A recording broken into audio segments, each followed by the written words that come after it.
భారత కథను తత్వార్థం మనం చేస్తున్నాం. దానిలో బందీ యొక్క వ్యాఖ్యానం వేదమును గురించి ఏకాదశ పదంతో మనం చేస్తున్నాం. ఏతీతీయక దశి భాషాయా ప్రవర్తన ప్రాప్తి ఎరుకను వ్యక్తం చేయుట అని చెప్పుకున్నాం. అది సులభమైన పని కాదని చెప్పుకున్నాం.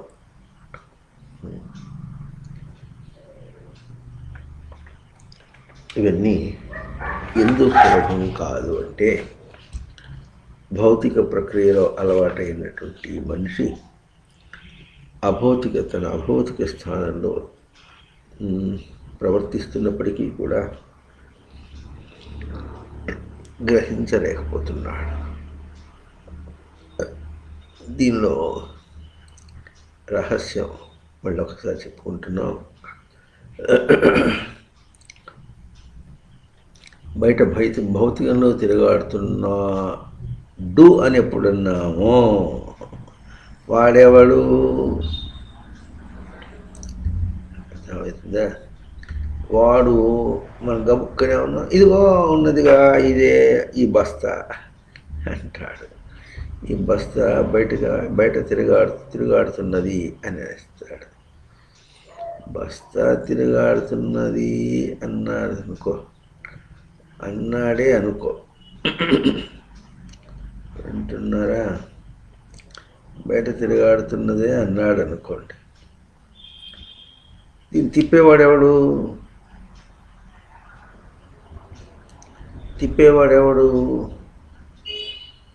వాడు అభౌతికం. ఈ పదము ఎప్పుడు వినలే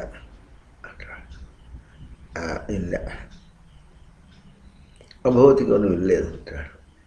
వినలేదంటాడు కానీ ఇది బయట నుంచి చెప్పేదా? ప్రవర్తింపచేస్తున్నాడు. మనస్సు అభౌతికమును ప్రవర్తింపజేస్తున్నాడు. ఎట్లా ప్రవర్తింపజేస్తున్నాడు? ఇదిట్ట అదట్ట అని దాన్ని చెవు పట్టుకుని ఆడించినట్టుగా, ముక్కు పట్టుకుని ఆడించినట్టుగా. తేడా తెలుసా? చెవు పట్టుకుని ఆడించడానికి, ముక్కు పట్టుకుని ఆడించడానికి తేడా తెలుసా? చెవు పట్టుకుని ఆడిస్తే ఇది నొప్పి పుడుతుంది అంతే. ముక్కు పట్టుకుని ఆడిస్తే ఎట్లుంటుంది?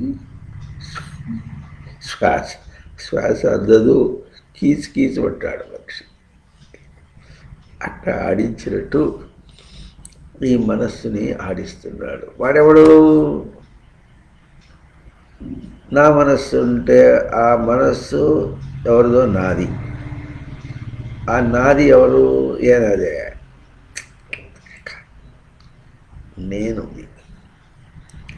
నేనుది అంటే నేను అనేది ఒకటి ఉంది. ఆ నేనుని ఇది దానికి సంబంధించింది, దాని సొంతం.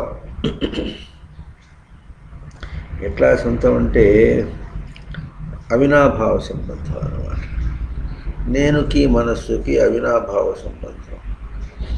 ఎట్లాగూ రూపత, రూపం చేత అవినాభావ సంబంధం అన్నారు. రూపం అనగానే మళ్ళీ తోలుబొమ్మ ఆడుకుంటాడు. రూపక్రియాయామంటాడు. ఏదైనా మనం చెబుతూ ఉంటే మనసులో ఒక రూపకల్పన చేసుకుంటాడు. తాతయ్య ఏం చేస్తాడంటే, ఇప్పుడు తాతయ్యలు ఎవరు చెప్పరనుకో, మనకు రోజుల్లో తాతయ్య కథలు చెప్పేవాడు. తాతయ్య అంటే కథలు చెప్పేవాడని అర్థం. ఆ తాతయ్య అనగనగా ఒక ఊళ్ళో ఒక రాజు ఉన్నాడురా అన్నాడు అనుకోండి. అనగానే ఆ మనవాడు ఏం చేస్తాడు? ఒక ఊళ్ళో ఒక రాజు అనేది ఆ ఊరిని, ఆ రాజుని మనసులో మన భాష ప్రకారంగా ఊహించుకుంటాడు. అక్కడ రూపకల్పన చేశాడు అనమాట. అది అభౌతిక రూపకల్పన అంటారు. అట్లాగే మనం కూడా అభౌతికంగా ఒక రూపకల్పన చేసుకొని బయట దృశ్యం ఎట్లా కనిపిస్తుందో అట్లాగే మనస్సు అభౌతికంగా తాను దర్శనం చేయగలిగినటువంటి ఒక రూపంలో రూపకల్పన చేసుకొని ఆడుతుంటుంది అన్నమాట. రూపకల్పన చేసి ఆడుతుంటుంది అని అన్నారంటే ఇదివరకు మనం చాలా పాటు చెప్పుకున్నాం. కర్రను ఆడించటం అని చెప్పుకున్నాం. కర్రేమో ఇట్లా ఆడుతోంది. కర్రను ఇట్లా ఆడించాలి అని అంటే ఈ వేలు ఇట్లా తిప్పాలి. ఇదేమిటంటే వస్తుంది ఈ మధ్య ఏదో చెయ్యి కెమెరాకి అదేది కెమెరా సరిపోదు, ఇంకో కెమెరా చూసుకో అంటోంది. అడ్డం వస్తుంది. మరి మీకేమైనా కనిపిస్తుందో లేదో. సరే, మొత్తానికి దీన్ని ఆడించాలి అంటే ఈ వేలు ఇట్లా ఆడాలి అనేటటువంటిది ఆడించేటటువంటి మనస్సు ఒక రూపకల్పన చేసుకొని అంటే ఏమిటి, ఆడటం అనేది భౌతికంగా ఎట్లా రూపంగా కనిపిస్తుందో అది చెయ్యటానికి అభౌతికంగా ఎట్లా ఉండాలి అనేటటువంటిది రూపము కల్పన చేసుకుంటాం. ఎట్లా కల్పన శబ్దానికి కూడా కృపు సామర్థ్య అని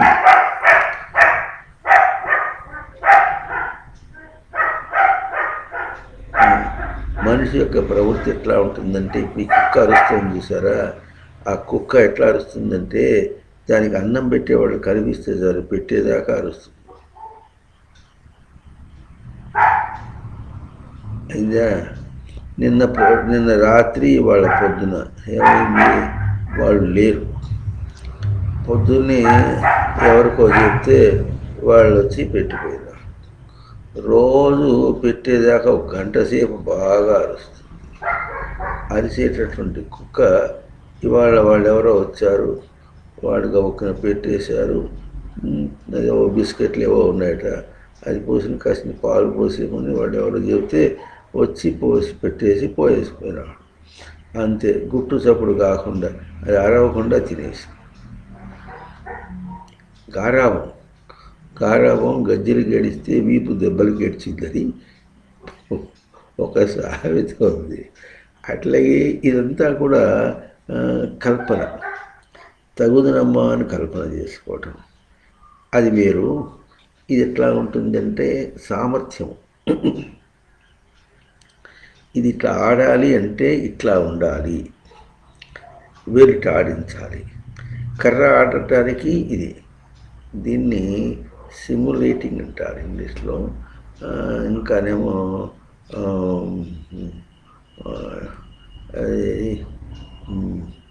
అంటే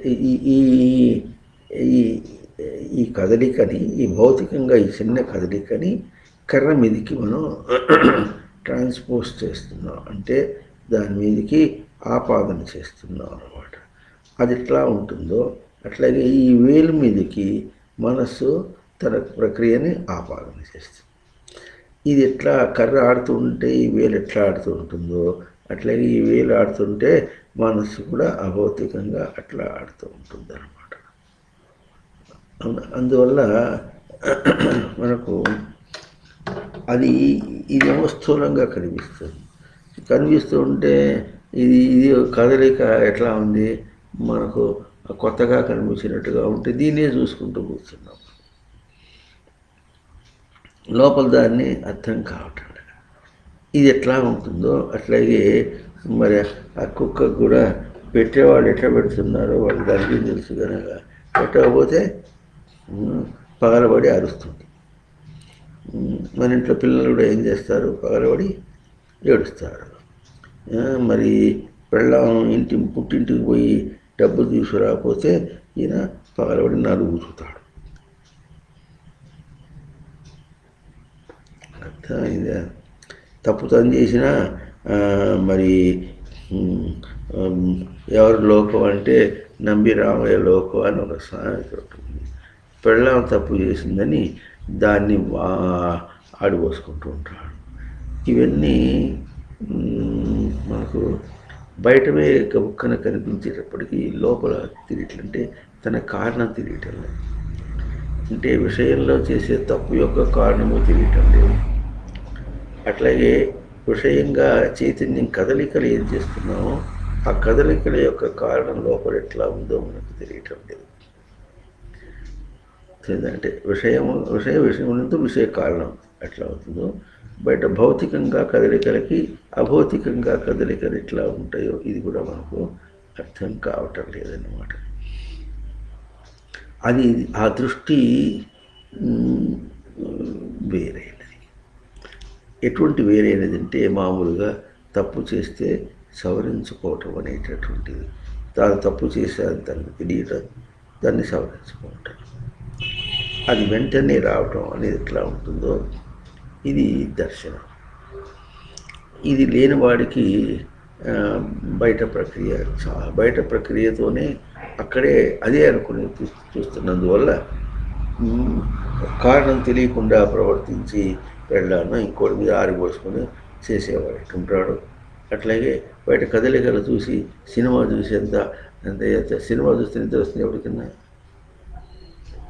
సినిమా చూస్తే నిద్ర వస్తుందా? వాడికి ఇష్టం లేకపోతే నిద్ర వస్తుంది. అట్లాగే ఏదైనా సరే ఇష్టం లేకపోతే అని అంటాడు. మళ్ళీ ఇష్టం లేకపోతే అనేదేమో ఇష్టం అనేటటువంటిది అభౌతికమైనప్పటికీ కూడా అది ఉండుట లేకుండుట అనే దాని ఆధారంగా బయట ప్రవర్తిస్తున్నప్పటికీ కూడా బయట దాన్నే చూస్తుంటాడు. అటువంటి గ్రహింపులో ఉండడం ఇదంతా గ్రహింపు యొక్క దోషమే.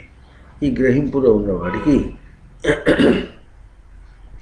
అభౌతికమైనటువంటి దర్శనము, తర్వాత ఇందాక చెప్పుకున్నాం ఏకాదశి అంటే ప్రవర్తనను ప్రాప్తి ఎరుకను వ్యక్తం చేసుకోవటం.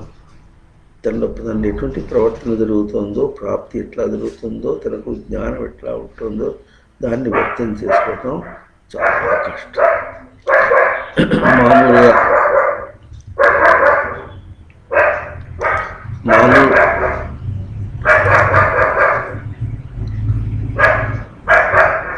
మామూలుగా వేదాంత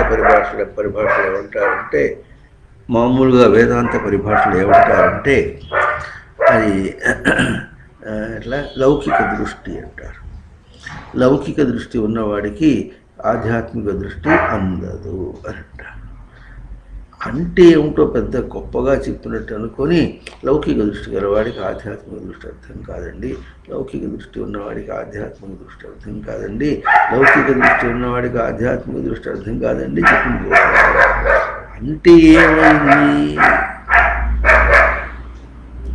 అంటే ఏమైంది చూడండి. ఆధ్యాత్మిక దృష్టి అంటే చూపు.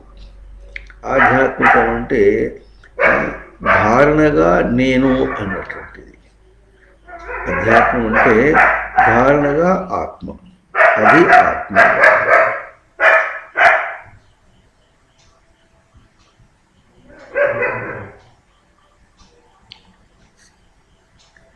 ప్రవచనం మొదలుపెట్టిన తర్వాత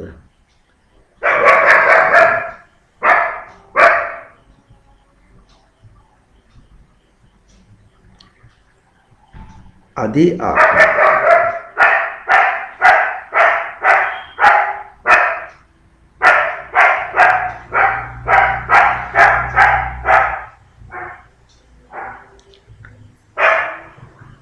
అంటే ధారణగా నేను, అధ్యాత్మం అంటే ధారణగా నేను, అది క్రియగా నేను. బయటది క్రియగా నేను వేరు,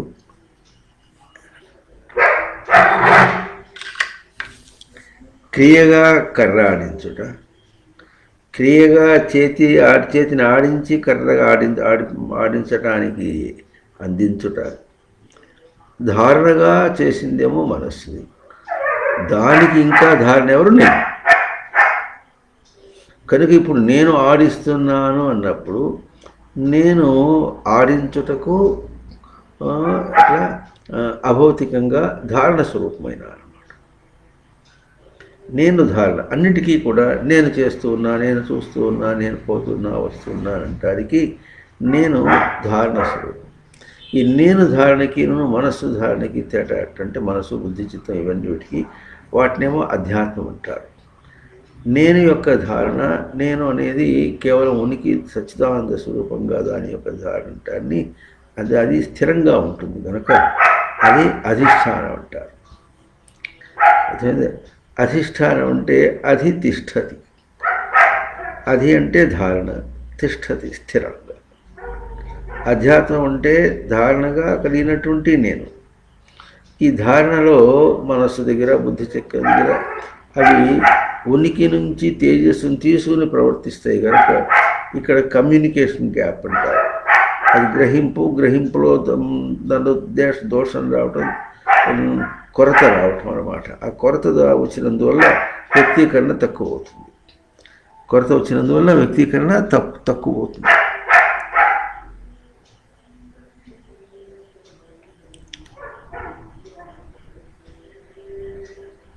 లేరా ఇంట్లో అయ్యగారు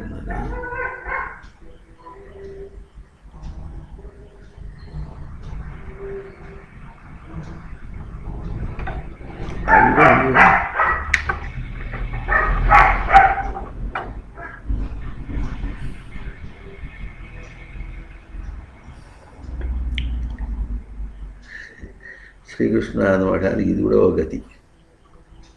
గండం. ఈ గండ నుంచి బయటపడటానికి ఎంత ఊగినా తొందరగా కావటం లేదు.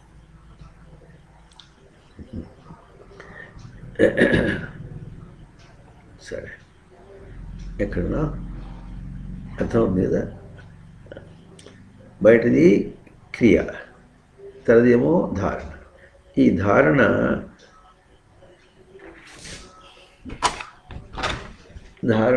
ఈ మనస్సు దగ్గర నుంచి ఇక్కడ దాకా కూడా ప్రవృత్తికి ఆలవాలం కావచ్చు. ప్రవృత్తికి ఆలవాలం. ఆ ప్రవృత్తికి ఆలవాలం కావటం వల్ల ఇది ధారణ అయినప్పటికీ కూడా ఈ ధారణలో ప్రవృత్తిని తీసుకొని అది ధారణ అనేటటువంటి ఒక దోషం ఉందన్నమాట. కనుక ఇప్పుడు ఏమంటారు, వీటికన్నిటికీ కూడా నేను అవునా.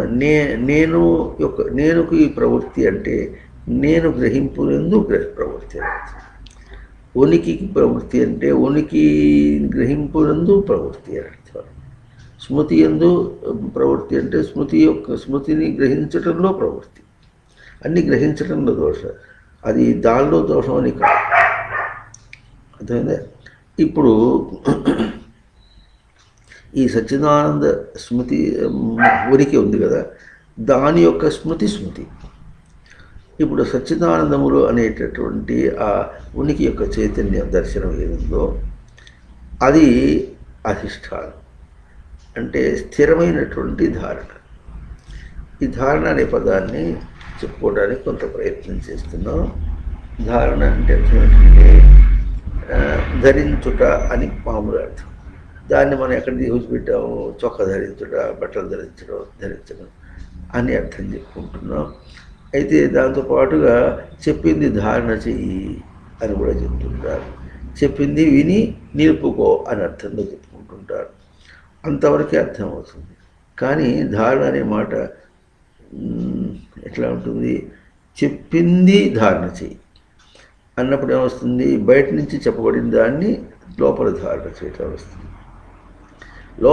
అప్పుడు ధారణ చేయటం అనేటటువంటిది లోపల ఒక ప్రక్రియ అన్న దానికంటే కూడా ఒక బై డిఫాల్ట్ ఒక స్వతసిద్ధమైనటువంటి చైతన్య స్వరూపం. ఇప్పుడు మాటలు చెప్పడం చేత కాక ఏం చేస్తారు, చెప్పింది ధారణ చేయమంటే బయట చెప్పింది ధారణ చేయటానికి లోపల ఏదీ లేదు. ఆ లోపల ధారణకి సంబంధించింది ఏదైనా చెప్పి ధారణ అవుతుంది. ఆ తేడా ఎట్లా వస్తుంది అంటే వాళ్ళ ఇష్టానిష్టాలను బట్టి అది అనుకుంటున్నాం. వాడికి ఇష్టమైతే లోపల ఇష్టం అనేటటువంటి అంశం కనుక ఆ బయట చెప్పిన దాన్ని తన ఇష్టం వరకు తీసుకొచ్చి ఇష్టం దగ్గర ధారణ చేస్తాడు. అది ధారణ కాదు. ఎందుకంటే ఇష్టమునకు ఆధారం ఏముందో, ఇష్టం లేదు దాని అక్కడ ఆధారం ఏముంది, మనం అక్కడ నాకు ఇష్టం అన్నప్పుడు ఇష్టమునకు ఆధారం ఎవరు, నేను. అయితే నేను అనే స్వరూపంగా కాకుండా నేనుకు ఇష్టం అనేటప్పటికి నేనుకు ఇతరమైనది ఇష్టమైనది అవుతుంది అనమాట. నేనే ఇష్ట స్వరూపం అయితే నేనుకు ఇష్టం అన్నటువంటిది ఇప్పుడు బయట స్వరూపం అవుతుంది అనమాట. ఆ బయట స్వరూపం చెప్పుకొని అది తనకు స్వరూపంగా అనుకొని అది ధారణగా అనుకొని అవతలది బయట తీసుకొచ్చి దాన్ని ధారణ చేయటం అంటే వాడి మార్కులు రావాలి, దానికోసం వాడు లోకంలో ఇట్లా ఉంటుంది, చాలా చురుగ్గా ఉండాలి. ఇదంతా తెలియకుండా మన వాళ్ళలో వెనక రోజులు ఎట్లుండేవాడు అంటే చాలా వ్యతిరేకంగా చెప్పేసేవాడు.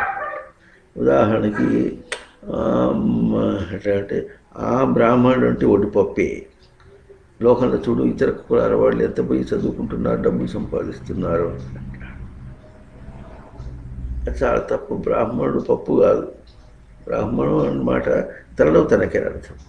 బయట పరిగెత్తి డబ్బు సంపాదించాలనేటటువంటి ప్రక్రియ బ్రాహ్మణం కాదు. అయినా బయట డబ్బు సంపాదించడం, దానివల్ల తన గొప్పవాడు కావటం అనేటటువంటి ఒక ఊహ అని కల్పించుకొని అది చైతన్యం అనుకొని అది గొప్పతనం అనుకొని ఆ గొప్పతనము ధారణగా పెట్టుకొని ఆ ధారణ చేస్తే గొప్పతనం ఉంటారు. ఇది అందుకు ఇట్లా వస్తుంది కనుకనే అధ్యాత్మ పదమును స్పష్టంగా అయితే అది తనలో ధారణ ఆత్మగా తీసుకున్నటువంటిది, ధారణగా తీసుకున్నటువంటి ఆత్మ, ధారణగా తీసుకున్నటువంటి ఆత్మ వేరు. అటువంటి ధారణగా తీసుకున్నటువంటి ఆత్మస్వరూపములు ఎన్నెన్నో ఉన్నాయో వాటికి కంటే అధిష్టానం స్థిరమైన ధారణ. ఈ మాట చెప్పడానికే భగవద్గీత 3వ అధ్యాయంలో చివరికి ఏం చెప్పారు? ఇంద్రియాణి పరాణ్యాహు ఇంద్రియేభ్య పరం మనః మనసస్తు పరా బుద్ధి యో బుద్ధే పరతస్థు సహ. ఇంద్రియాణి పరాణ్యాహు, ఇంద్రియములు పరముడు, సాధన స్వరూపాలు అన్నాం అంటే ధారణ స్వరూపాలు, ఉనికి యొక్క ధారణ. ఇంద్రియేభ్య పరం మనః, వాటికంటే కూడా ధారణ స్వరూపము మనస్సు. మనస్సుకు కూడా ధారణ స్వరూపం బుద్ధి. బుద్ధి అంటే తెచ్చిపెట్టుకోవడం, ఏదో తన స్వరూపం దాన్ని తెచ్చిపెట్టుకోవడం బుద్ధి యొక్క స్వరూపం.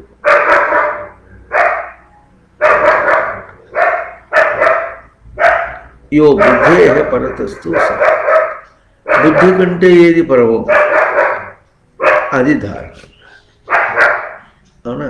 సందర్భం వచ్చింది కనుక ఏక శ్లోకిలో కూడా అట్లాగే కిం జ్యోతిస్తావు, నీకు జ్యోతి ఏది అన్నప్పుడు బయట జ్యోతి చూసాడు. అవును, భానుమానహని రాత్రి ప్రదీపాధికం అన్నాడు. పగలు నాకు సూర్యుడు, రాత్రి దీపావళి అన్నాడు. అవి బయట స్వరూపాలు. అంటే దృశ్యం అనే పదం కూడా స్పష్టం కాదు సంస్కృతంలో. బయట దాని గురించి ఏమి పదం లేదు స్పష్టంగా. దృశ్యం అంటే దర్శన యోగ్యమని, చూడబడింది అనేటటువంటిది అది అర్థాలు కాదు. చూపు అనే పదం కూడా తనదే కానీ చూపు అనేది కన్నుకి ఆధారం ఎన్ని ఉన్నాయో అది అన్నమాట, అవి ఆధారం. అందువల్ల ఈ పదం కూడా మన బయటగా చెప్పడానికి మనకు స్వేచ్ఛ లేదు నిజానికి. అట్లా చెప్పడం సాహసం అన్నారు, దుష్ట సాహసం. అట్లా చెప్పకూడదు, తప్పది. అయినా మనం వ్యవహారంలో అట్లా చెప్తే కానీ వాటికి అర్థం కాదు, కానీ చెప్పి చివరికి దాన్ని అపవాదం చేస్తాడు. అర్థం కాని వాడికి అది చెప్పి చివరికి అపవాదం చేస్తాడు. వాడికి అవగాహన అయిన తర్వాత అపవాదం చేస్తాడు. కనుక ఇప్పుడు ఏం చేస్తారు?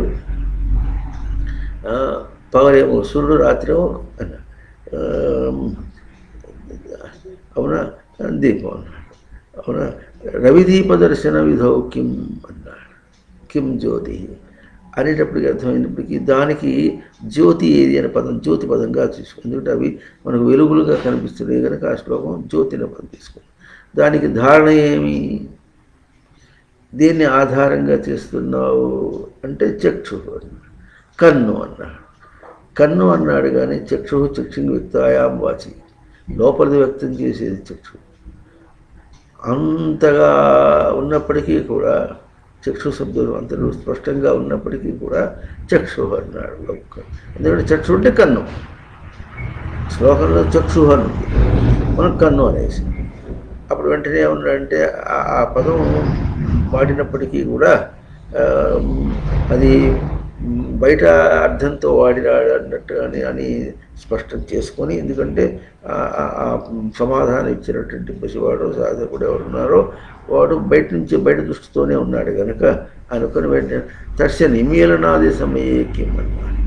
నిమీలనం అంటేనేమో గబుక్క కళ్ళు మూసుకున్నప్పుడు అని అర్థం వస్తుంది కాదు. నిమీలనం అంటే సమన్వయం చేసుకోవడం అని మనం చెప్పుకుంటాం. అట్లా కణ శబ్దే కణ నిమీలనే ధాతువులో చెప్పుకుంటున్నాం. సమన్వయం చేసుకోవటం అంటే ఏమిటంటే చక్షువుని సమన్వయం చేసుకోవడం ఎట్లా వస్తుంది? ఇదంతా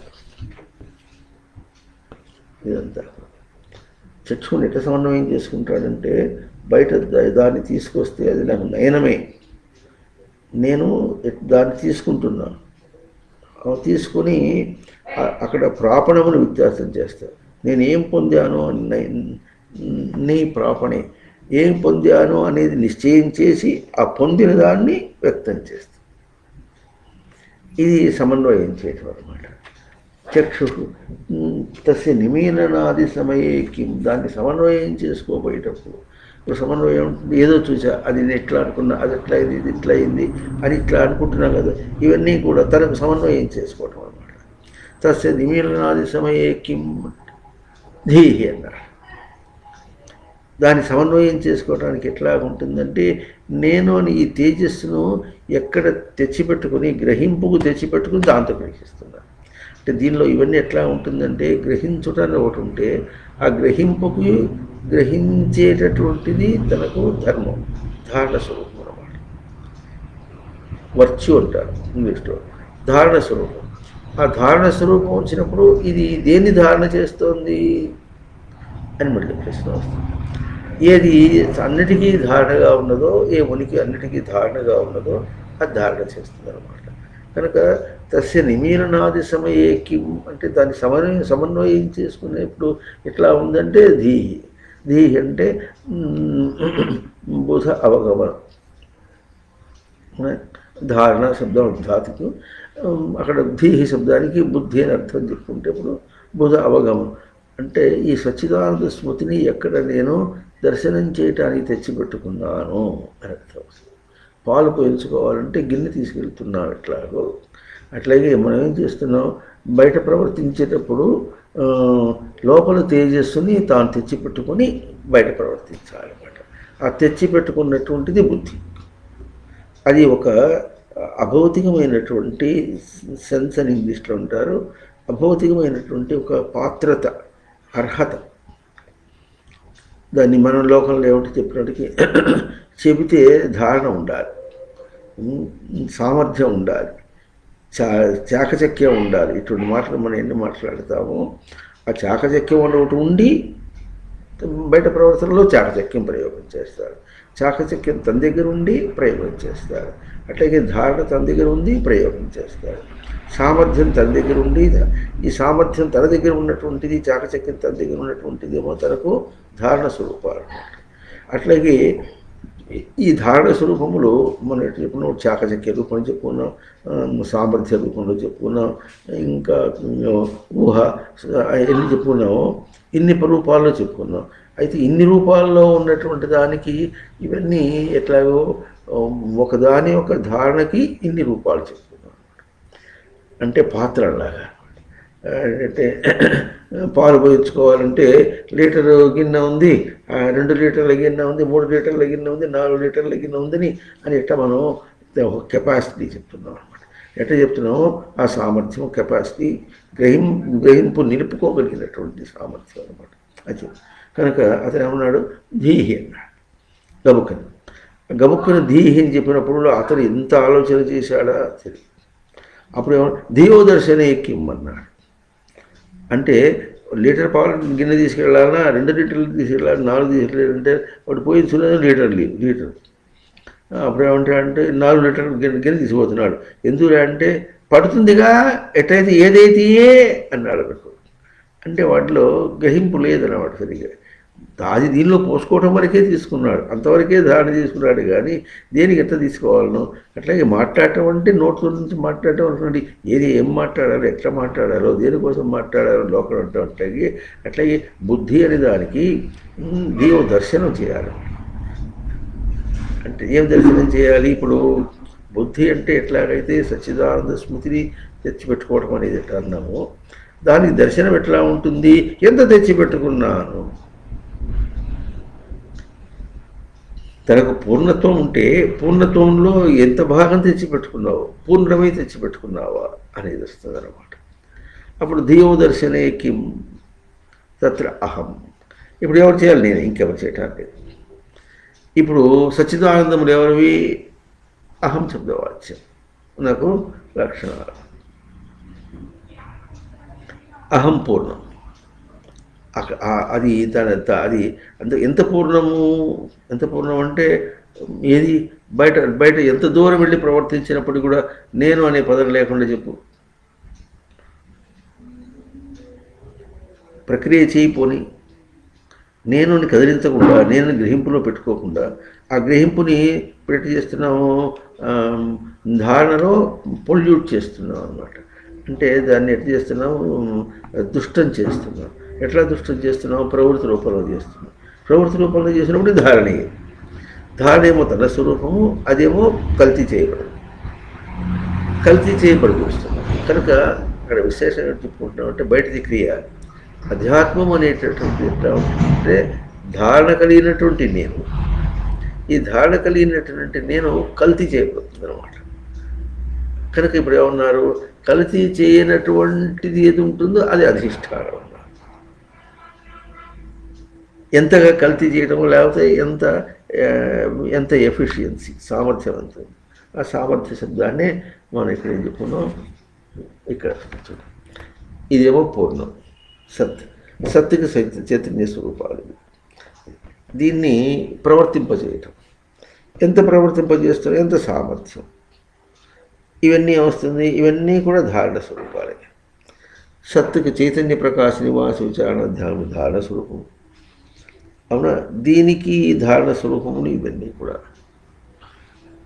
అంటే ఇప్పుడు క్రీడ అన్నాం అనుకోండి, క్రీడ అంటే ప్రవర్తన. అక్కడ ఎట్లా ఉండాలి? ఇవన్నీ ధారణగా ఉండాలి. ఈ సప్తదర్శనములు కూడా ధారణగా ఉండాలి. ఇక్కడ చైతన్యం అన్నాం అనుకోండి, చైతన్యం అంటే సత్తు దానికి ధారణగా ఉండాలి, ఉనికి ధారణగా ఉండాలి. ఉనికి ధారణగా ఇవే. అవునా? వీటి ధారణగా ఇవి. దీనికి ధారణ ఎంత ఎఫిషియన్సీ ఉందనే దానికి ఈ 6 లక్షణాలు. అదేవిధంగా ఇది ధారణ. ఇది కనుక ఇప్పుడు ఇది కూడా కలుపుకొని చేస్తే అప్పుడు ఇది అధిష్టానం. ఈ అధిష్టాన స్వరూపమే నేను అంటే ఇది. నేనంటే మొహం కాదు, మూతి కాదు, ముక్కు కాదు, నల్లటి జుట్టు కాదు, తెల్లబడిన జుట్టు కాదు, అర్థమైందా? వంకర ముక్కు కాదు, పొడుగు ముక్కు కాదు, కోతి ముక్కు మూతి కాదు, ఏది కాదు. నేనంటే ఇది తనకు అభౌతిక ధారణ స్వరూపం. అభౌతిక ధారణగా నేను అంటే ఇది. అర్థమవుతుందా? ఇది దర్శించడం మనకు చాలా కష్టంగా, ఎట్లా కష్టంగా ఉంటుందంటే మనం పసిపిల్లలతో చూస్తే మనకు అర్థమవుతుంది. మనకు అర్థం కాదు కనుక పసిపిల్లలతో చూపించడానికి మనం ఏం చేస్తాము? వాడేమో ఎట్లా బయట దృష్టితో తిరుగుతుంటే అక్కడ చూస్తుంటే కుక్కతుడు అంటే పెరుగుతుందిరో పెరుగుతుందిరా. కుక్క ఏముంటుంది? ఎట్లంటుంది భౌ అంతేనా భౌ అంతేనా అని వాడిని ఆడించి వాడికి ధారణ, బాహ్య దృష్టిలో ఉన్నటువంటి వాడికి ధారణ అంటే కోడి చూడుకోడు కొక్కరో కో అంటుంది అంటే వాడు అట్లా ఆదిస్తాడు.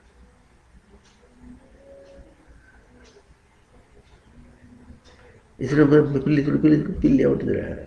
పిల్లి ఏముంటుంది చూస్తాడు. ఏముంటుందంటే చూస్తాడు వాడు. అది చెప్పాలి వాడు. మ్యా అంటుంది. అప్పుడు పిల్లి వస్తుంది అని ఇప్పుడు ఏం చేస్తుంది, అమ్మ ఏం చేస్తుంది, మామూలు మ్యామట, అమ్మ మ్యామ పిల్లి వచ్చింది. అర్థమైంది. అంటే ఇప్పుడు ఏమిటంటే ఎట్లా ఉన్నాం, బయట క్రియకి బయట దాన్నే చూపించి బయట రూపంలోనే ఏదో చెప్పి ఆ బయట రూపంలో ధారణ చేయటం, దానికే ధారణ చెప్పడానికి ఇంకో అర్థం చెప్తున్నాం.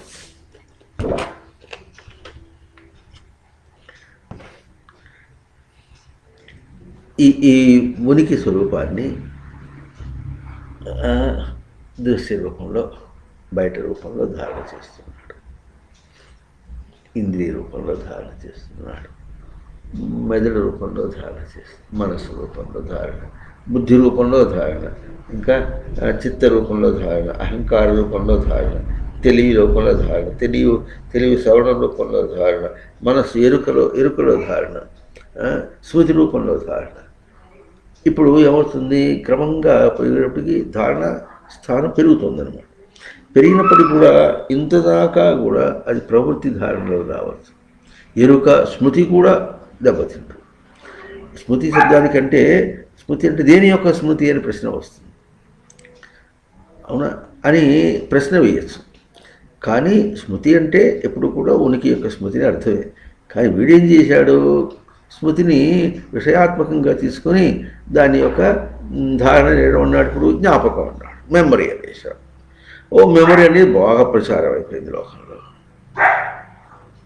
మెమరీ అనేది ప్రచారం అయిపోయింది. మెమరీ కలవాడు అధ్యాత్మ విద్యకు పనికి కొమ్మిస్తే రాకు దీర్ఘం ఇస్తే రా, డా కొమ్మిస్తే డు రాడు.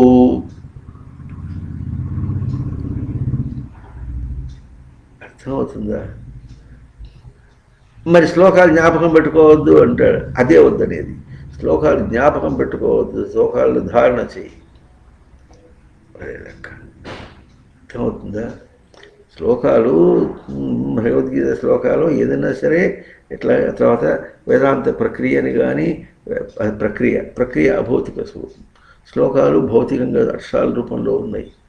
అవన్నీ కూడా ధారణగా, స్థిరమైనటువంటి ధారణగాను, స్మృతి రూపంలో, ఉనికిని నిలుపుకునే రూపంలో. అంటే అర్థం ఏంటంటే అది చదివేటప్పుడు ఎట్లా ఉండాలి, తన ఉనికిని గ్రహించిన రూపంలో ఉంటే ఉనికి తన స్వరూపం కనుక ఆ ఉనికి గ్రహింపులో అక్కడ తాత్పర్యం ఎట్లా ఉంటుందో, తాత్పర్యమో అక్షరాలు ఉచ్చారణ దోషం లేకుండా అన్నీ కూడా తన ఉనికి రూపంలో తీసుకుని తను గ్రహించేటట్టుగా దాన్ని ఏం చెప్పంటావు, బాగా చదువు, మనం ఎట్లా భావయుక్త అధ్యయనం రికార్డు విను, పుస్తకం చూసుకో, తెలుగు శ్లోకాల పుస్తకం చూసుకో. ఇవన్నీ ఏం చేస్తున్నావు, ఇవన్నీ చేయగా దీన్ని పరిచయం అని కప్పుకున్నాడు. పరిచయం అంటే పరితః చీయతే, కూర్చుకున్నాడు. ఎక్కడికి కూర్చుకున్నాడు, ఉనికిలోకి కూర్చుకున్నాడు. అన్నిటినీ ఏం చేయాలి, ఉనికి గ్రహింపుగా తీసుకో. ఉనికి గ్రహింపుగా శ్లోకం కనుక గ్రహించి ఉంటే ఓయబ్బా అది కరెక్ట్. ఎందుకు, ఉనికి నుంచి వ్యక్తమైంది బయట అది వచ్చింది. అర్థమైందా? శ్రీ భగవాను వాచ అన్నప్పుడు ఉనికి స్వరూపమైన దాని నుంచి వ్యక్తమైంది కనుక నువ్వేం చేయాలి, నీ కూడా ఉనికి ఉంది కనుక, తక్కువేం లేదు కనుక ఆ ఉనికిలోకి తీసుకోవటానికి ప్రయత్నించి. ప్రతి ప్రాణికి ఉన్నది, కానీ ఉనికి రూపంలో ఎక్కడ తీసుకుంటున్నాడు, ఆహార నిద్ర భయమైన ఉండి తీసుకుంటున్నాడు. అవి తీసుకునేటప్పుడు వస్తుంది, ఉనికి అంతవరకే ప్రవర్తిస్తుంది. దానికి జ్ఞానం అన్నాడు. అర్థమైంది? అందువల్ల ఇప్పుడు ఏమన్నారు, ధియోదర్శనే కిం అన్నారు, తత్ర అహం. అర్థమైంది? ఇప్పుడు కనుక ఇప్పుడు బయట దాంతో ప్రక్రియ చేస్తే ఇట్లా వచ్చింది. ఇప్పుడు ఇదే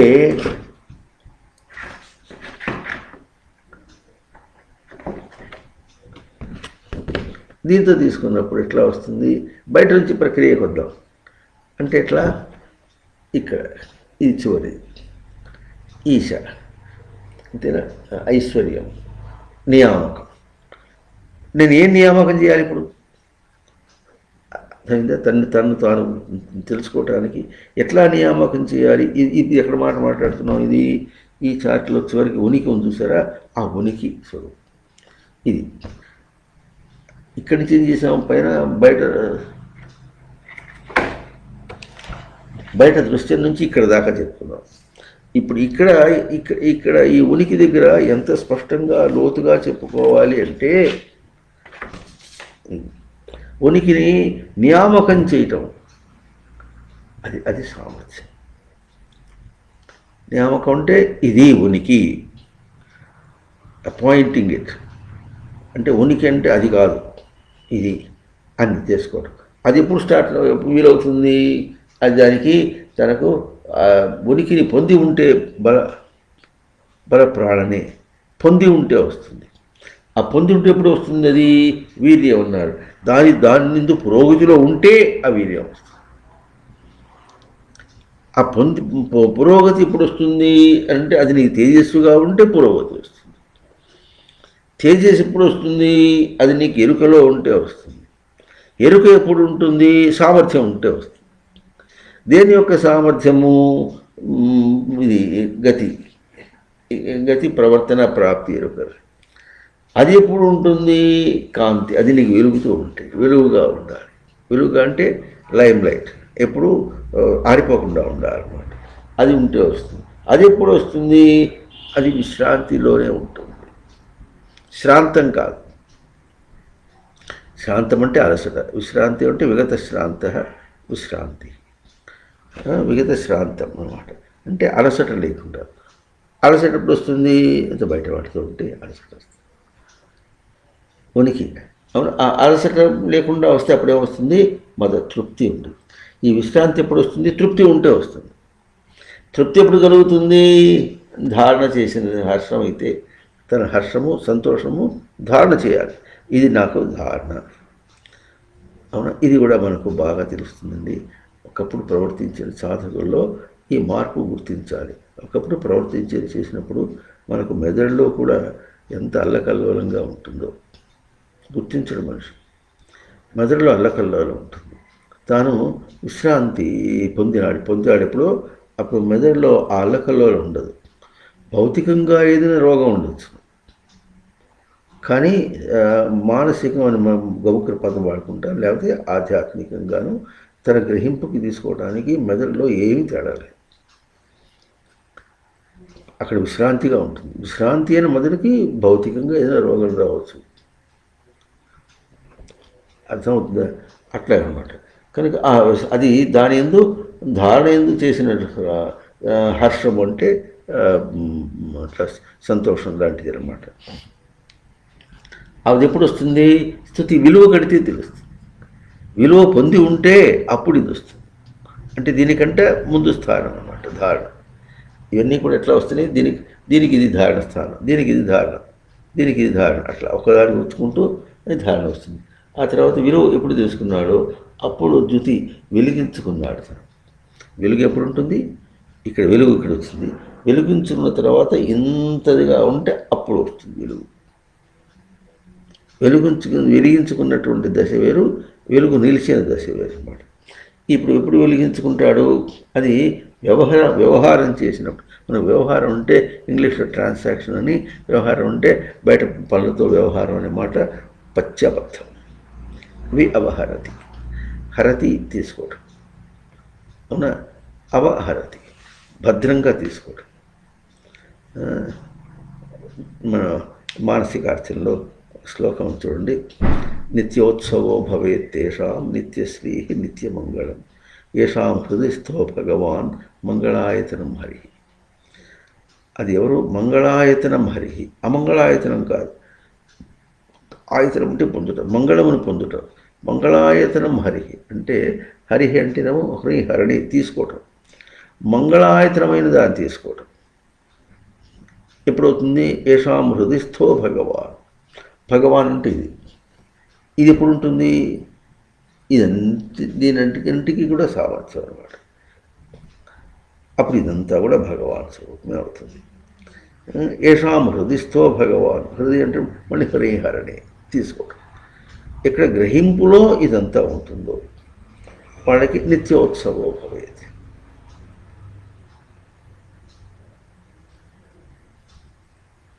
అర్థమవుతుంది? ఎప్పుడూ కూడా ఉత్సవమే అవుతుంది. ఏషాం హృదయస్థో భగవాన్. కనుక అది వ్యవహారం. వి వి అవహరతి, భద్రంగా విశేషంగా తీసుకుంటున్నాడు. ఎక్కడ తీసుకుంటున్నాడు? అసలు ఈ మాటే చాలా గొప్ప విశేషం. ఈ హరణే ధాతు ఇక్కడ వచ్చింది, తీసుకోవటం అని. అంటే ఏమిటంటే మనం ఏదో బయట తిరిగేస్తున్నాం అనుకుంటున్నాం. బయట తిరిగేసడంలో తను తీసుకుంటున్నాడు. లోకంలో ఏమంటే అనుభవం అని పదం వాడతాడు.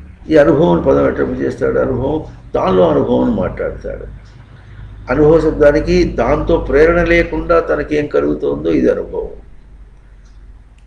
మనం ఏమంటాం? దానిలో అనుభవము. నిష్ణాతుడు, తన రంగంలో తన వృత్తిలో నిష్ణాతుడు, అనుభవం కలవాడు. ఈ మాటలన్నీ దొంగిలించి పాడు చేసి మన మన మన మన బుర్రంతా బుద్ధి అంతా కూడా దేనికి పనికి రాకుండా చేసినటువంటి పదములు. ఈ ప్రయోగమే తప్పసు.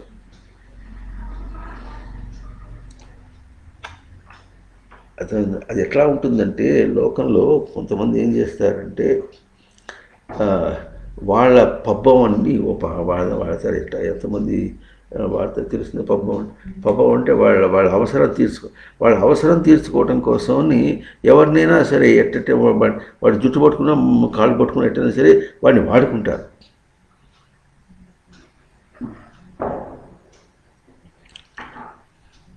అవసరానికి దేన్ని బట్టి దాని ఏమంటారు? అవకాశవాదులు అని కూడా అంటారు లోకంలో.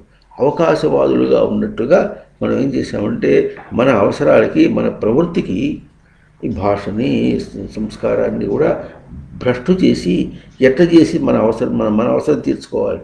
మనదేమో బయట పరిగెత్తే అవసరం, దానికి తీసుకోవటం. అట్లా చేసి భాషను తప్పుగా వాడుకున్నారు, సంస్కారాన్ని తప్పుగా వాడుకున్నారు, మనుషులను తప్పుగా వాడుకున్నాడు. ఎందుకు వాడుకున్నాడు? తను తప్పుగా వాడుకున్నాడు కనుక.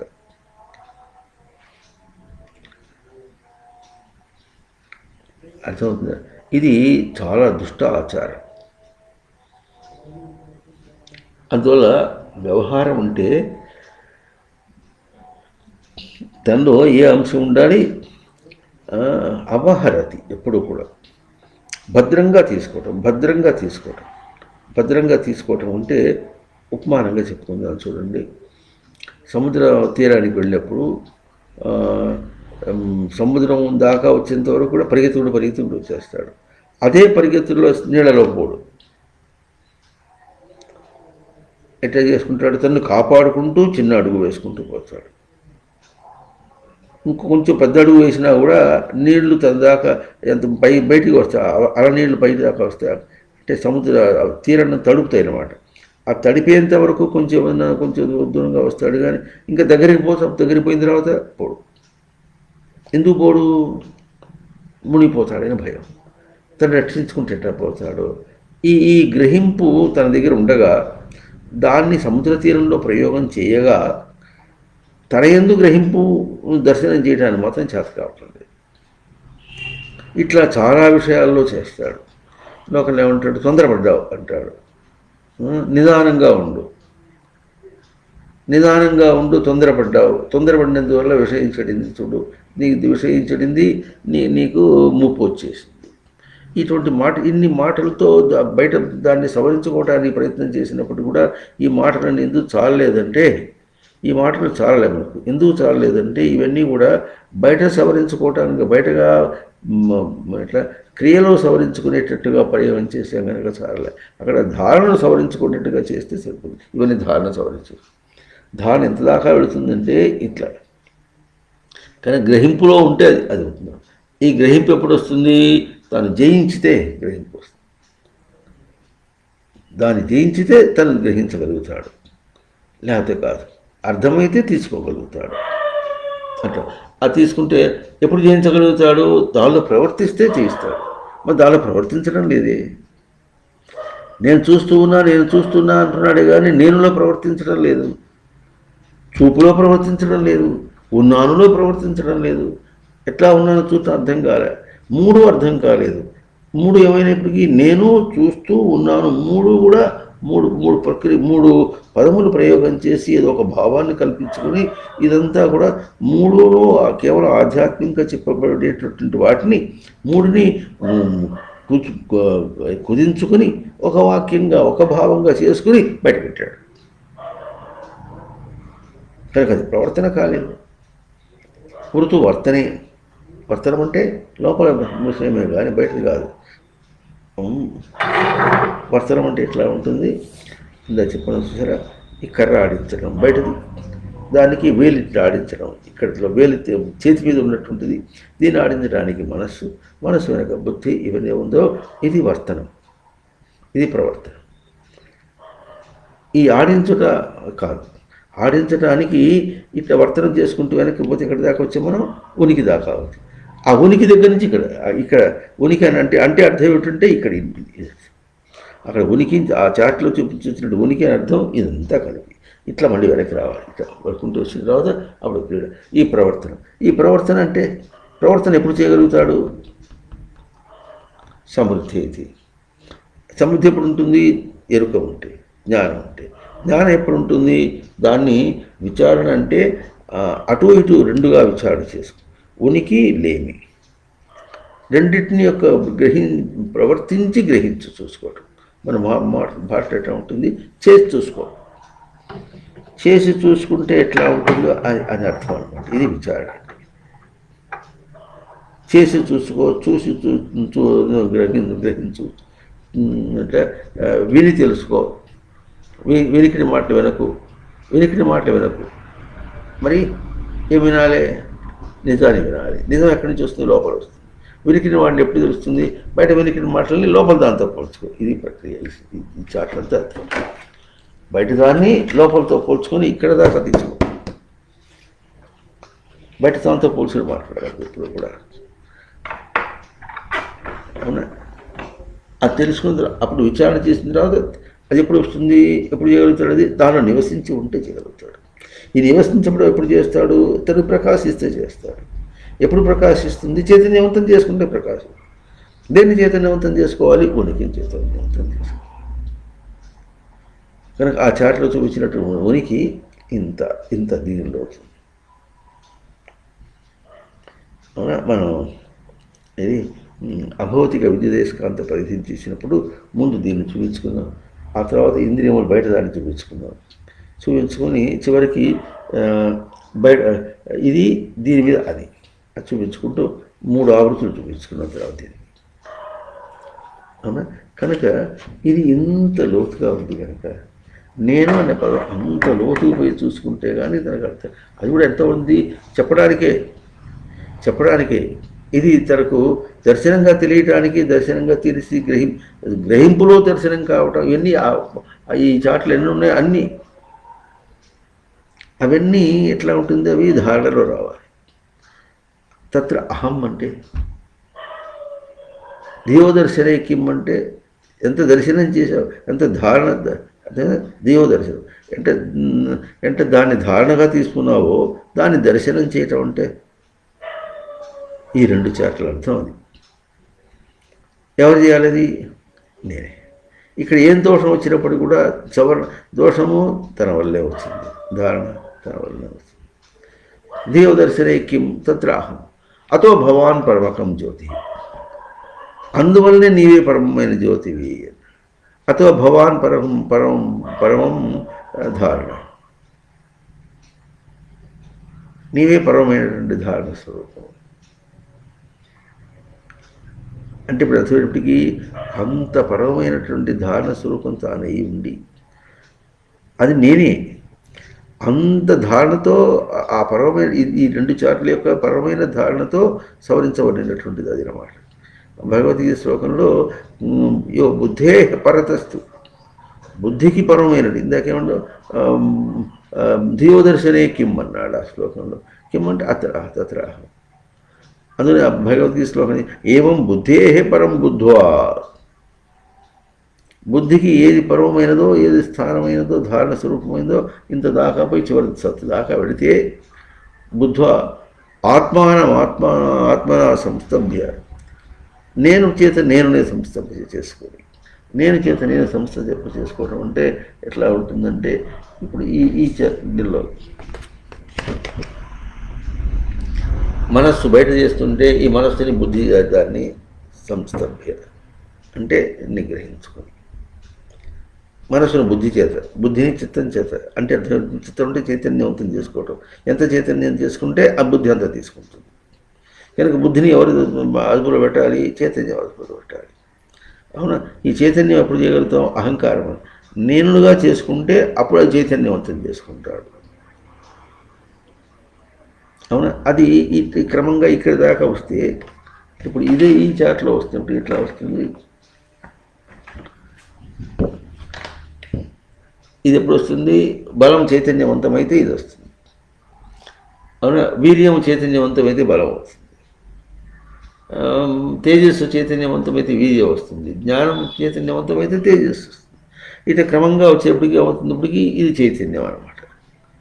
అంతేనా? ఇట తిరిగితే వచ్చేటప్పటికి ఇది చైతన్యం, ఇటు పోయి ఇట తిరిగితే వచ్చేటప్పటికి ఈ చైతన్యం. దేని యొక్క చైతన్యము? ఉనికి చైతన్యం. సా కాష్ఠ సా పరాగతి. ఇప్పుడు దీన్ని చైతన్యవంత ఉనికిని చేయాలంటే ఎట్లా అని ప్రశ్న లేదు. ఎందుకంటే ఉనికి అనేది పరాకాష్ఠ. ఇంద్రియేభ్య పరా యర్థ అర్థేభ్యశ్చ పరం మనః మనసశ్చ పరా బుద్ధి యో బుద్ధే పరతస్తు సహ ఏవం బుద్ధే పరతస్తు సహ మహతః పరం అవ్యక్తం అవ్యక్తాత్ పురుషః పరః పురుషాన్న పరం కించిత్ సా కాష్ఠ సా పరాగతి అన్నారు.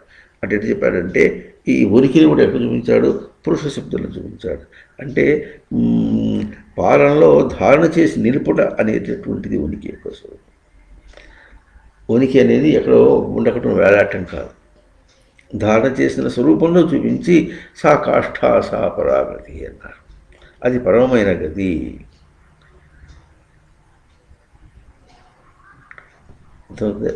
అదే పరమమైన గతి అన్నారు. భలే అంతదాకా దర్శనం చేయాలంటే తీపి మిఠాయి కోసం పరిగెత్తేవాడును, జీన్స్ ప్యాంట్ వేసుకొని టీ షర్ట్ వేసుకొని దాని ఎందు గొప్పతనం చూసేవాడు. ఒకసారి మోరగుడిలో మనకు ఇంజనీర్గా ఉండి బిల్డింగ్లో వాటిలో చూస్తున్నటువంటి తను ఏదో గ్రహపాటు తన వాళ్ళ ఆవిడేమో అమెరికాకి వెళ్ళిపోయింది, తను కూడా అక్కడికి వెళ్ళిపోతూ వచ్చేటప్పటిగా జీన్స్ ప్యాంటు షర్ట్, దానివల్ల అది మరి మీసం వేలాడుకుంటూ ఏదో అందం లేదు, పందం చందం లేదు, దాని అందుకు అనుకుంటూ అతను వస్తాడు. అతను పిలుచుకొచ్చినటువంటి వాళ్ళు మాత్రం ఆ ప్యాంటు చొక్కా వేసినా కనీసం సౌమ్యంగా, అతను సౌమ్యంగా ఉన్నాడని తెలియకుండా వాళ్ళు ఏమనుకుంటాడు? నేను ఇట్లా ఉంటే నేను అతనికంటే గొప్పగా ఉన్నాను అనుకుంటాడు. ఇప్పుడు ఎక్కడ వచ్చింది? అది కూడా కాదు, ఇట్లా షార్ట్ వేసుకుంటే నేను వాళ్ళకంటే గొప్పగా ఉన్నా. ఎంత న్యూనత్వం చూడండి, ఇంత నీచమైన భావాలు వస్తాయి.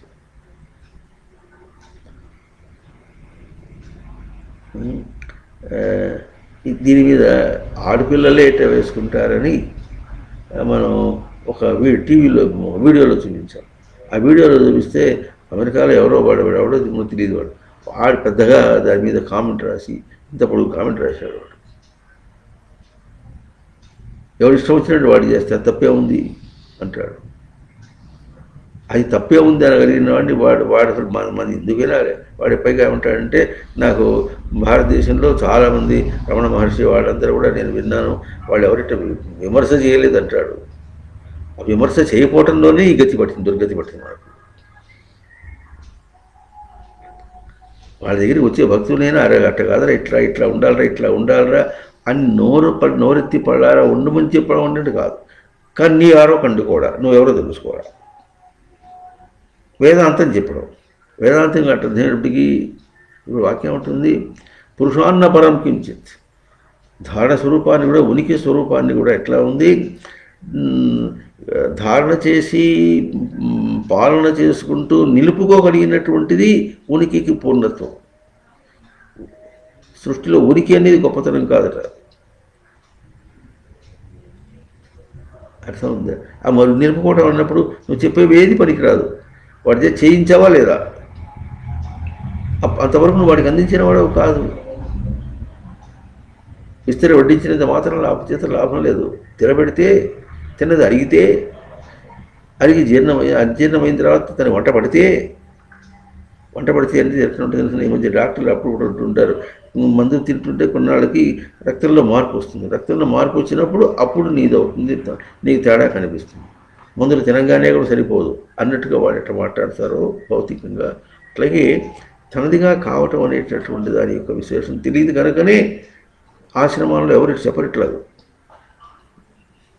నిలదీసి ఇట్లాగే చెయ్యి, ఇట్లా చెయ్యి, లేకపోతే చస్తావు, నాశనం అవుతావు, మృత్యు అశనాయ మృత్యు అంటే ఏమని చెప్పుకున్నారు.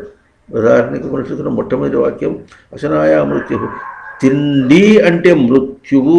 ఆ వాక్యం యొక్క దార్ఢ్యత ఎంత ఉంది. పిచ్చోళ్ళ వాడు చెప్పడానికి. ఎవరు ఎట్లా సీనియర్ సేవకుడు అంటే ఎట్లా ఉంటుంది, ప్రతివాడు అట్టగా ఉంటుంది, ఇదో వ్యాపారంలాగా ఉంటుంది. గట్టిగా ఒక మేస్త్రి దగ్గర మనవాళ్ళు పని చేస్తుంటే చూడేవాడు ఎటు చేస్తున్నారు వాళ్ళు.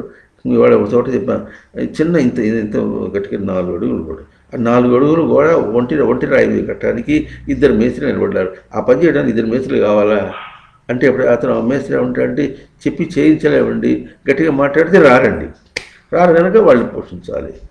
అంత అగత్యంగా పట్టినటువంటిది అంటే అక్కడేదో ఆ డబ్బు కోసం అవసరపడుతున్నారు, ఆ దాంతో జీవనం అవుతున్నారని వాళ్ళకి అగత్యం పట్టింది. నీకేం ఆశ్రమానికి ఏమొచ్చింది? రాకపోతే పోనీ అవుతుందా? అది వేదాంతం అని తెలియాలి, దానికి విలువ అర్థం కావాలి. అంతేగాని ఆశ్రమాలకు పోయినప్పుడు కూడా తమ ఇష్టానుసారము స్వేచ్ఛ ప్రవృత్తిని దాన్ని వాళ్ళు పోషించడం అనే మాట వచ్చేప్పటికీ ఆశ్రమానికి అర్థం లేదు, ఇంకా మఠానికి అర్థం లేదు, గురువు శబ్దానికి అర్థం లేదు.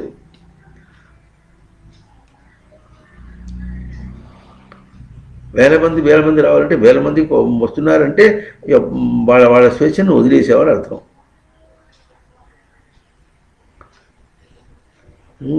యూనిఫారం పెడతారు, ఆ యూనిఫారం ఎట్లా పెడతారు, అది కూడా చక్కగా నీట్గా ప్యాంటు చొక్కా వేసుకున్నట్టుగా. ఇప్పుడు కనిపిస్తుండలే అది అయ్యప్ప స్వామి, ఇది ఆయన నల్లబట్ట వేసుకుంటాడు గామలు, కడతారు గామలు అయ్యప్పకు. అందరూ నల్లబట్ట వేసుకోవాలి, నల్లబట్ట వేసుకోవాలన్నారు కానీ నల్లబట్ట వేసుకున్నారు, నల్లబట్ట ప్యాంటు చొక్కా వేసుకున్నారు, ఒక ఆటపంచలు వేసుకున్నారు. ఇటు మరి ఏదో పైన వేసుకోవడం ఎవడో చూపించాడు, అది కూడా ఒకటి వేసుకుంటాడు.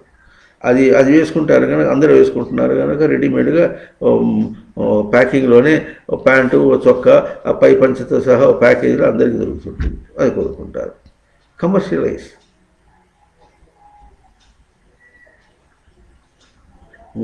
మరి మీ దేవుడు గోచిపెట్టి కడితే నువ్వు ప్యాంట్ ఎందుకు వేసుకున్నావు అంటే, ఆ మధ్య ఒకసారి హైదరాబాద్ మఠానికి ఒక ఆయన వచ్చాడు, పిల్లల్ని వాళ్ళకి కూడా ఎర్రబట్ట కట్టాడు, ప్యాంటు చొక్కా కట్టాడు. వాడు సన్యాసం అంటే ఏమన్నా, వాడు సన్యాసం అనాలి. ఇప్పుడు ఏమో కొన్నాళ్ళు అయితే ప్యాంటు చొక్కా కడతారేమో, ఇప్పుడు కట్టట్లే. ఏకవస్త్రము మరి పైకి కట్టుకోవాలి చూపిస్తే ఆడవాళ్ళు ఎవరు కట్టరు, అందరు మగవాళ్ళు. బయట ఆడవాళ్ళంతా ఎట్లా కట్టుకుంటారు, అట్లా ఆడవాళ్ళు చీరలు కట్టుకుంటారు వాళ్ళు. ఈ మగవాళ్ళు కూడా ఎట్లా ఉంటుంది, అడ్డపంచ కడతారు, దాన్ని దుబ్బా వేస్తారు. అడ్డపంచ కట్టి దుబ్బా కడితే అది సన్యాసం ఎట్ట అవుతుంది? కాదంటే కాదు, అంతే. అది ఎందుకు చెప్పారో అర్థం కావాలి. అంటే సెన్స్ లేకుండా అన్నమాట, గ్రహింపు అనేది లేకుండా, అది గ్రహింపు దోషం. అందుకని మన మాటల్లో ఎక్కువగా గ్రహింపు అనే పదం ఎక్కువ చెప్పుకుంటాం. ఉన్నది వేరు, గ్రహించడం వేరు. ఉన్నది స్వరూపం కాదు, గ్రహించినదే తనకు స్వరూపం. సృష్టి ఏం చూపిస్తుంది, శాస్త్రం ఏం చూపిస్తుంది అంటే గ్రహింపులో దాన్ని నిలుపుకోవడం. ఉనికి అనేది కూడా ఉనికి యొక్క గ్రహింపు, ఉనికి అనేది ఎక్కడ వేలాడేది కాదు. ఇదంతా సృష్టి, బాహ్య సృష్టి అనుకుంటే ఇదంతా ఉనికి అంటే ఎట్లా చెప్పాలి? ఇదంతా ఉనికి అంటే ఏం చెప్పాలి? గాలి చెప్పినట్టు, గాలి చెప్పినట్టు ఏం కాదు. అయితే ఉనికి యొక్క తాండవంలో ఉంది ఇదంతా కూడా. ఉందంటే ఒక ఊళ్ళో ఉన్నారంటే ఒక ఇందాక అట్లా ఇప్పుడు ఎవరు ఇష్టం వాళ్ళు పాటలు పాడుకుంటున్నారు, ఏదో చేస్తున్నారు, అంతే. వాళ్ళ గ్రహింపులుగా ఉంది. ఎవరిని గ్రహిస్తున్నారు? ఇప్పుడు తననే గ్రహిస్తున్నారు. వాళ్ళు ఏమనుకుంటారు? ఆ దేవుడిని ఎవరినో గ్రహిస్తున్నాం అనుకుంటారు. ఆ దేవతకి ఏ రూపం? మీ మఠానికి ఎట్లా అంటే ఏ దేవుడు అండి అంటే ఏం చెప్పాలి వాళ్ళకి?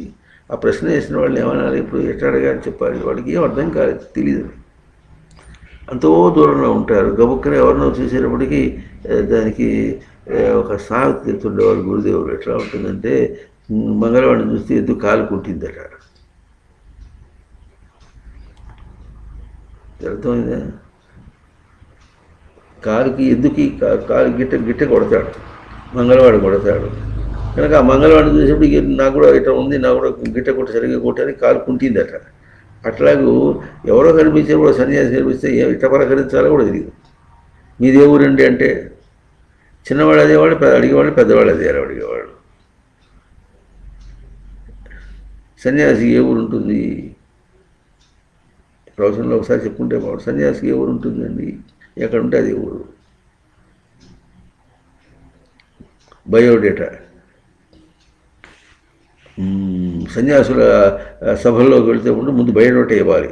బయోడేటా ఇస్తే సడిగి సడిగి సడిగి సడిగి సడిగి చచ్చిపోతారు వాళ్ళు.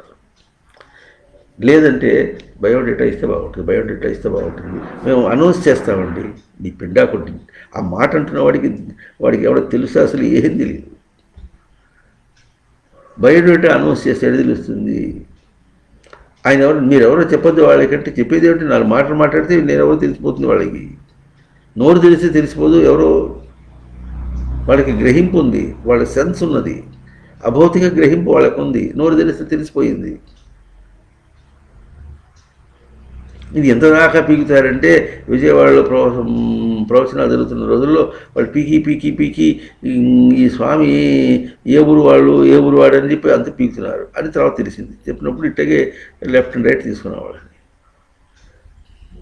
ప్రవచనం చెప్తుండే వినకుండా ఈ లేని పని చిల్లి గవ్వాలని ఎందుకు ఎరుకుంటారు ఇవన్నీ? అది ఏ ఊరితో పుడితే ఏ ఊళ్ళో చస్తే నీకే చెప్పేది వినిపించుకోవద్దు. విషయ విలక్షణం చెప్పుకుంటే అర్థం కాలే. ఇది కదా విభూతి యోగంలో చివరికి చెప్పింది స్వామి. విభూతి యోగంలో అంత చెప్పుకుంటూ పోతుంటే నీ విభూతులు అనేకని చెప్పమంటే ఏం చెప్పాడు? అని చెప్పి అథవా బహునైతేన కిం జ్ఞాతేన తవ, ఇన్ని చెప్పి నీకేం లాభం?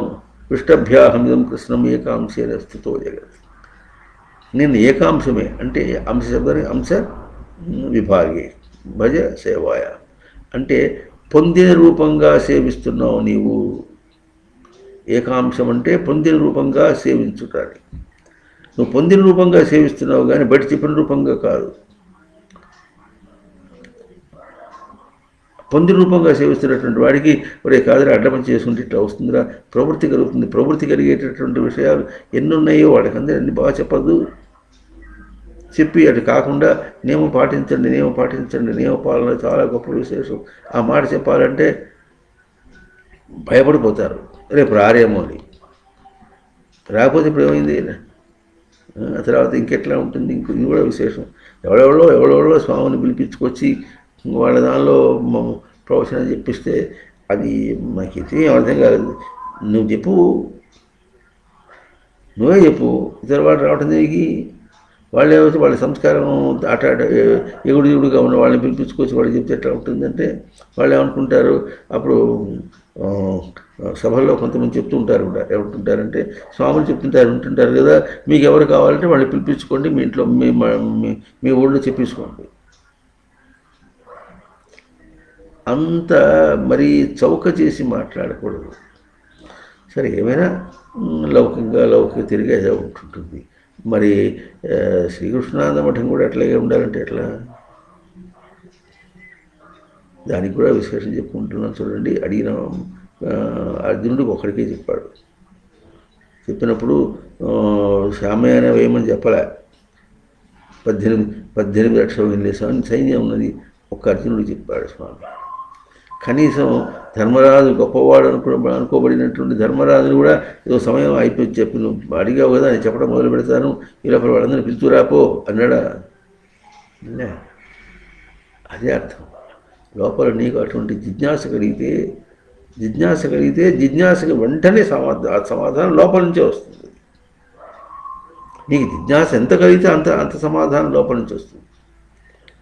జిజ్ఞాస ఎంత కనకాలి? 2 చాట్ల వెనకాల చివరికి ఉనికి దగ్గర ఎట్లా చేరామో అటు ఏ దశలో నీకు ఎటువంటి జిజ్ఞాస ఉన్నదో అది కూడా దానికి తగినట్టుగా నీకు ఎట్లా నన్ను నేనే దర్శనం చేస్తాను. ఆ మాటల యొక్క విలువ మనకు అర్థం కాకుండా ఎట్లెట్లలో చేస్తుంటారు. ఏదో గొప్ప చేయిపోయి అయ్యవారిని చేయిపోయి కోతిని చేసినట్టుగా చేస్తుంటారు. అందువల్ల ఎక్కడ మొదలుపెట్టుకున్నాం. అందువల్ల ఏమవుతుంది,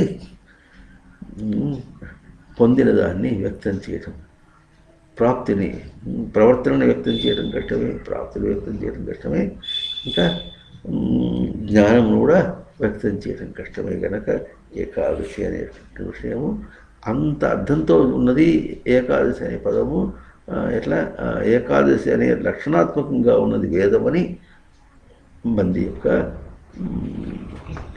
తీరు చెప్పడంలో ఆ శ్లోకాన్ని మనం చేస్తూ పోయిన వారం సగ శ్లోకం చెప్పుకున్నాం. తర్వాత ఏకాదశ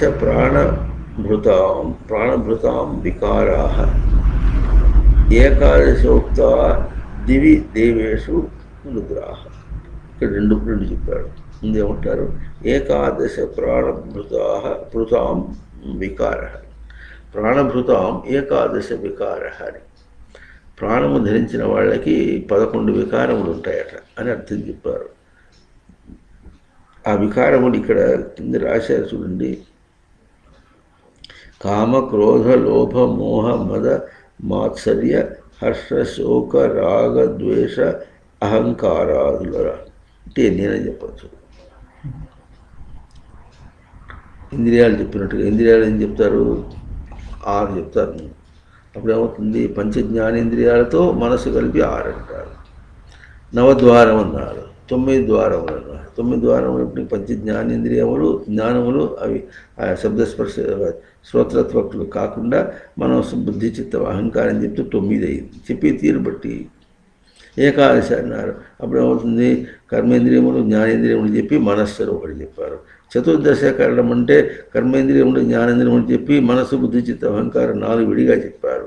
మళ్ళీ ఏకోనవింశతి ముఖ అని చెప్పాడంటే అప్పుడు ఏమవుతుంది, మనసు ఇవి పంచ ప్రాణములు కలుపుకుంటే అది దానికి సంఖ్యకు లెక్కలేదు.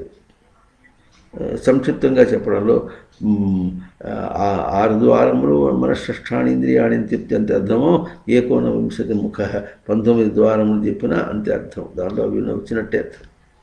వికారములు 10 అర్థం కాదు. వికారం అంటే అర్థం కాదు. మన ముందు అర్థం కావాల్సింది అంటే ఇక్కడ చెప్పింది ఏమంటే ఏకాదశి వికారాః ప్రాణభృతాం. ఇది మనకు కావాల్సింది.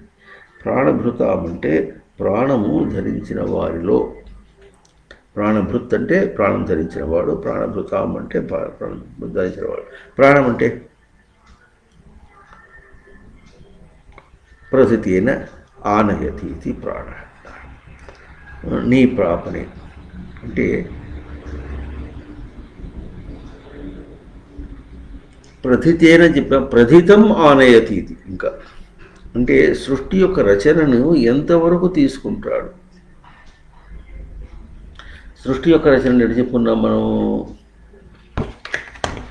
బాహ్యంగా ఇది ఒకటి సృష్టి రచన, పంచమహాభూతాత్మకమైనటువంటిది, రాయి రప్ప నామరూపములుగా కల్పిస్తున్నటువంటిది దేహం, ఇదంతా కూడా బయటది.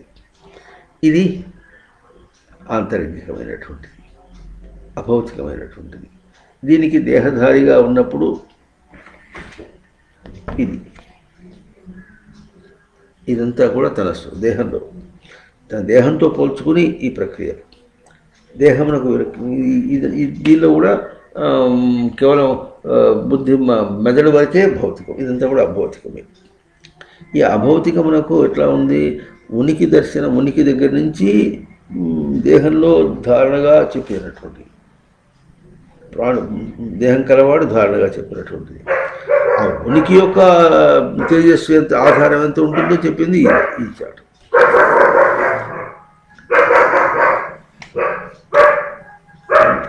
కనుక ఈ విధంగా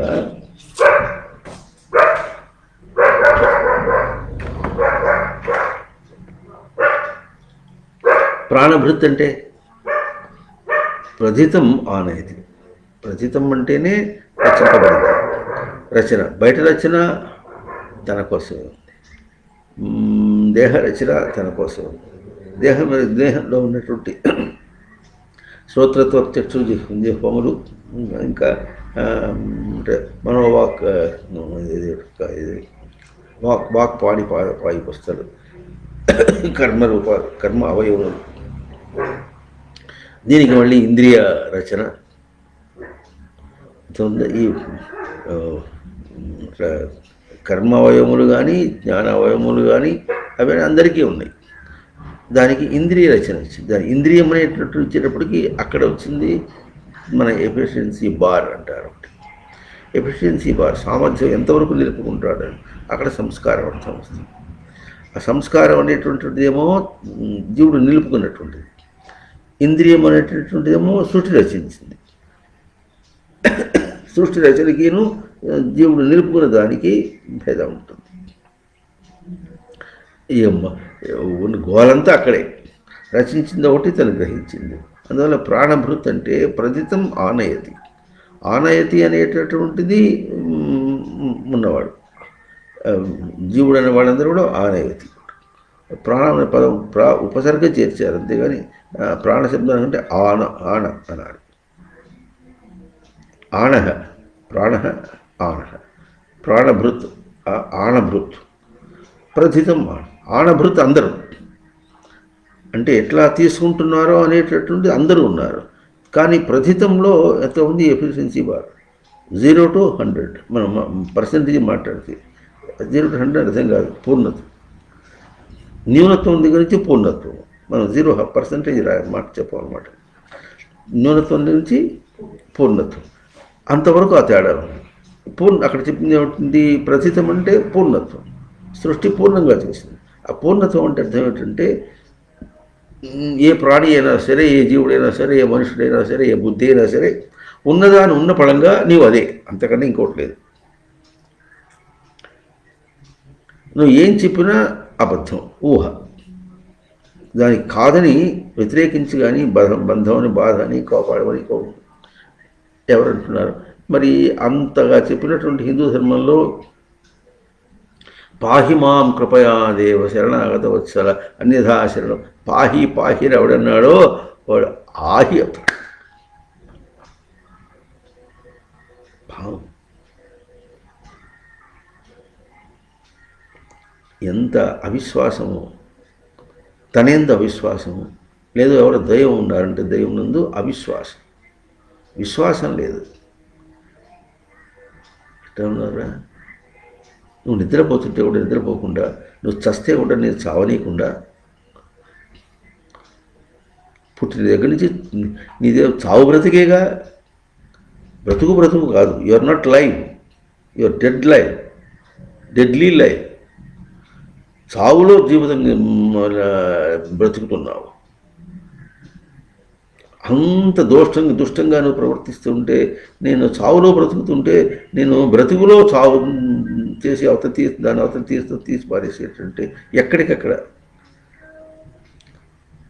నువ్వు కదిలితే ప్రతి చిన్న మూమెంట్, దానికి ఇంగ్లీష్లో మిడిల్లో వస్తుంది, టెక్నికల్గా సైంటిఫిక్ ఎట్లా అంటారంటే మైక్రో స్టడీ. ఆ మైక్రో స్టడీ చేసుకుంటూ నీ ప్రక్రియ ప్రతి చోట కూడా మైక్రో స్టడీలో అక్కడికక్కడే క్లియర్ అవ్, ఎక్కడ పెండింగ్ లేదు, బాకీ ఏం లేదు, నీకు వెనక బాకీ ఏం లేదు. అసలు అంతగా చేసి నిన్ను రక్షిస్తున్నటువంటి స్వరూపం నీ లోపల ఉండగా, అది భగవద్గీతలో చెప్పగా ఆత్మభావస్థ భాస్వత జ్ఞానదీపేన అజ్ఞానజంత మహానాశయాన్ని చూపిస్తుంటే, నేను ఆత్మభావంలో ఉన్నా, నేను ఎక్కడ కాదురా అని చెప్తుంటే నీకు అర్థం కాలే. ఆత్మభావస్థ భాస్వత జ్ఞానదీపేన, జ్ఞానదీపం వెలిగించుకుంటూ దాన్ని తీసి అవతల వారేసాను. ఎక్కడికెక్కడ తీసి జ్ఞానదీపం ఉంటే నేను ఉన్నా అన్నింటినీ జ్ఞానదీపం వెలుగుతోంది. అది వెలుగుతుంటే దాన్ని ఆ వెలుగులో దాన్ని పీక అవతల వారేసినటువంటి తేజస్వంతుడుగా నేను నిలిపితే అర్థం కాకుండా పూర్ణ జీరో, శూన్యంగా ఉండి రక్షించు అంటే ఏం చేస్తాడు? ఎవడే తీరడు.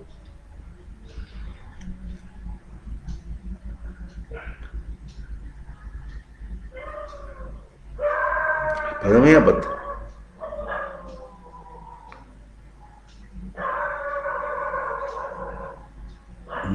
జాయతే అస్యాం పతి పుత్రరూపేణ అంటే జాయాపదం అని జాయాపదం చెప్తే దాన్ని పెళ్ళామంటే ఏమర్థం? జాయతే అస్యాం పతి పుత్రేణ అంటే పుత్రరూపేణ అంటే తనకు పతి తనకు కలుగుతాడు, అంటే రక్షణ కలుగుతుంది. ఎట్లా కలుగుతుందంటే పుత్ర రూపంలో. తన పున్నావనరక నుంచి తాను రక్షించుకుంటే, తన కుచితం నుంచి తాను రక్షించుకుంటే తనకు రక్షణ కలుగుతుంది. రక్షణ పదం తప్పు కాదు, దాన్ని నువ్వు ఎక్కడో ప్రయోగం చేసి ఎవరో రక్షించాలంటే వాడు రక్షించేదాకా ఏం చేస్తావు, ఏడ్చుకుంటూ కూర్చుంటావా? ఆ పదం నీకేమర్థం అసలు? ఆ పదము ఈ విధంగా ప్రయోగము నీకు సరిపోదు, తన గ్రహింపు సరిపోదు, తన ఉనికికి సరిపోదు, తన వ్యవహారానికి సరిపోదు. అది బ్రతుకు కాదు.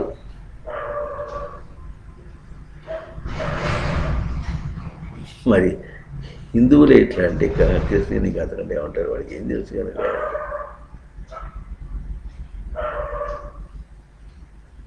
క్రిస్టియన్లందరూ హిందువులందరూ కన్వర్ట్ అయిపోతారంటే మీరు హిందూ ధర్మాన్ని ఇట్లా ప్రచారం చేశారు కనుకనే వాడు పోతారు. ఎందుకు పోతారంటే వాడు కాకపోతే నేను క్రిస్టియన్ నమ్ముకున్నా, నాకు మూర్ఛలు వచ్చే ఇది వరకు ఇప్పుడు పోయినాయి అంటాడు. మరి క్రిస్టియన్ పేరులో లేదు, దైవాన్ని నమ్ముకున్నావు. దైవాన్ని నమ్ముకుంటే పోయింది. ఆ దైవం కృష్ణుని ఎవరు చెప్పారు? ఎవరో కృష్ణుడు ఎవడో ఏమవుతుంది. అక్కడ పోతే ఎట్లా ఉంది అంటే, దీని కూడా ఒక విషయం చెప్తాను చూడండి. ఒకసారి కాళహస్తిలో వాళ్ళ కార్యక్రమానికి పోయినప్పుడు అతను ఏం చేశాడంటే, ఒక లలిత బొమ్మ పటం పట్టుకు వచ్చేసి, నేను ఈమెని ఆరాధన చేస్తా, ఈ లలిత ఆరాధన చేస్తారండి, మీరు ఎట్లా అంటారు, ఏమన్నా అంటాడు. అది లలితో గాడిద ఎవరైతే పర్వాలేదు, ఆరాధన నీ దగ్గర ఉంది, ఆరాధన నీ స్వరూపము, దాన్ని ఆరాధన చేయడం పాత్రీటిలే, దానిని నేను ఆరాధన చేస్తున్నా. ఆరాధన ఇప్పుడు ఆరాధన చేస్తున్నాను, ఇప్పుడు దాని ఎందు ఉంటుందా, నేను ఎందు ఉంటుందా? ఆ మాత్రమే తెలియపోతే అంత తేడా చెప్పకుండా హిందూ ధర్మాన్ని హిందూ మతంలో ఎట్లా చెప్తారు అసలు? ఆ చెప్పకపోతే హిందూ ధర్మం యొక్క లైఫ్ ఏది, జీవనం ఏది? జీవనం అంటే కీప్ ఇట్ లైవ్. హిందూ ధర్మాన్ని ఇష్టం ఉంటుంది లేదు. హిందూ ధర్మం ఎట్లా అంటే క్రిస్టియన్ మతాన్ని ఖండించి హిందూ ధర్మాన్ని నిలపాలనుకుంటున్నాడు, హిందూ మతాన్ని నిలపాలనుకుంటున్నాడు. ఇది మతం. తన బంగారం సరిగిపోతే అది ఎట్లా వస్తుందండి? హిందువుల్ని ఎట్లా కాపాడారంటే నిజాన్ని చెప్పి కాపాడు. ఎట్లా చెప్పడం, ఎవరు చెప్పాలంటే ఆలోచించడానికి.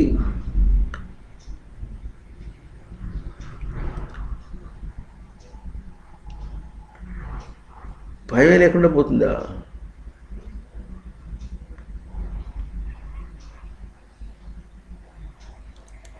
ఉన్నదాన్ని ఎట్లా ఉందో అట్టగా చెప్పి సరిగ్గా చెప్పినప్పుడు ఎవడో కాదంటానికి వీల్లేదు.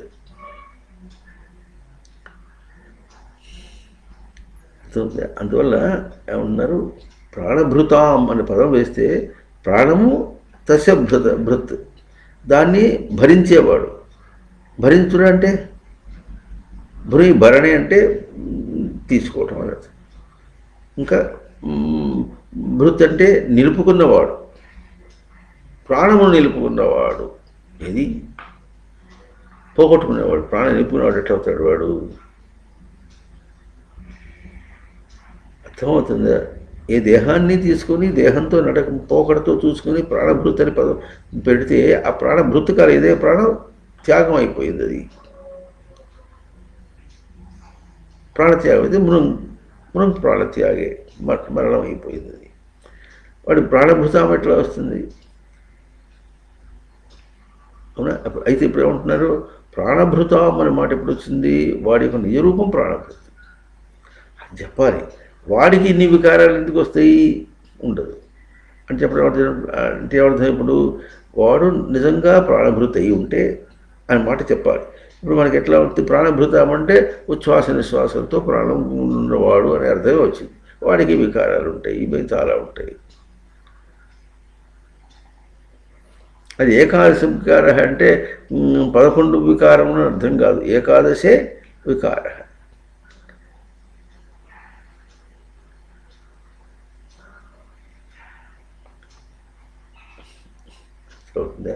తన ప్రవర్తన ప్రాప్తి ఎరుకను వ్యక్తం చేసుకోవటంలో వికారములు. కోపం అంటే అర్థం అది. తను తాను వ్యక్తం చేసుకోవడంలో వికారం వచ్చింది. ఆ అర్థం దాంట్లో పలికిదే ఏకాదశి వికారం అంటే 11 వికారములు అర్థం చెబుతాయి. శ్లోకంలో ఏముంది? ఏకాదశి వికార ఉంది, 11 వికారములు లేదు. ఇది భాష్య దోషం.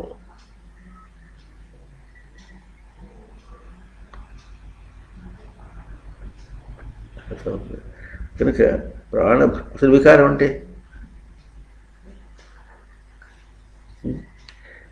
వికృతం కరోతి ఇది వికార, వికృతం క్రియతే, వికృతం చేసుకోబడింది కనుక అది పేరు వికృతం. అంటేనే విలక్షణైన కృతం, వేరుగా, తనకంటే తనకు రూపం కంటే వేరుగా తను చేసుకున్నటువంటి తనకు వికృతం. అది చేసుకుంటున్నాడు. అది చేసుకోవడం అనేది అది వికృతము. ఆ వికృతమును చేసుకుంటున్నాడు. తప్పు చేసుకోవడాన్ని చేసుకుంటున్నాడు.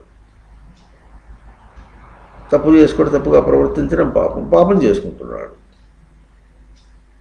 అంటే చెప్పే తీరట్టు ఉంటుంది. ఒకటేమో ధర్మమో ధారణయో ఉంటుంది, దాన్ని చేసుకోవటం. చేయవలసిందేదో అది చెప్పడం, అది అభౌతిక స్వరూపంగా ఉంటుంది. ధర్మము ఆచరణ అని చెప్తారు. దాన్ని చేసుకోవడం అనేటటువంటిది నిజమే. ధారణ శబ్దం ఎట్లా చెప్పారు అట్లాగే లోకంలో కూడా పాపం అనేది ధర్మం అంటే ధర్మం కాదు, ధారణ కాదు. అది తప్పు ప్రవర్తన, తప్పు ప్రవర్తనని ప్రవర్తిస్తున్నాడు. తప్పుడు ప్రవర్తన అనేది ఒకటి ఉంటుంది. అది ధర్మాధర్మ వివేకంలో చెప్పబడింది అన్నమాట. దాన్ని వాడు తప్పుడు ప్రవర్తన చేస్తున్నాడు. అంటే చేయుట అనే క్రియకి ఎప్పుడూ కూడా వెనక, బయట ప్రక్రియకి ఎప్పుడు కూడా వెనక ఒక అభౌతికమైనటువంటిది, దాన్ని సెన్స్ అని, దాని ధారణని ధర్మం అని ఈ పదవులు చెప్పుకుంటూ వస్తారు. అందుకని మనోధర్మము, బుద్ధి ధర్మం అంటే మనస్సు ఏం ధరిస్తోందో, మనస్సు ధరించవలసిన దాన్ని ఎంతగా ధరిస్తోందో, బుద్ధి ధరించవలసిన దాన్ని ఎంతగా ధరిస్తుందో. మనం ఏమంటాం? మనోధర్మం అంటే అవునంటాం, కాదంటాం. మనోధర్మం అంటే మనస్సుకి ఎంత ఉండాలో అది చెప్తుంటే, దాని ధర్మం చెప్తుంటే, ఎంత ఉందో దాన్ని చెప్తే మనం ఏమర్థం? ఇట్లా గబుక్కన మనిషి తను చెడతాడు, అవతల వాడిని చెడగొడతాడు. ఇట్లా వచ్చినప్పటికీ బలహీనులకి ఏమవుతుంది? ఇది తొందరగా అంటుతుంది వాళ్ళకి. అది పట్టుకుని తిరుగుతుంటారు బాగా.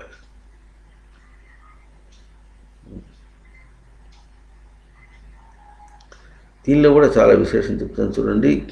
అతి శబ్దానికి డుధాయి ధారణ పోషణ యోహో అంటారు. అది అర్థం చూపిస్తే ఆ అర్థాన్ని కూడా వ్యాకరణ పరంగా గబుక్కున ఒప్పుకునేవాడు కూడా లేరు పండితులు. అంటే ఎట్లా?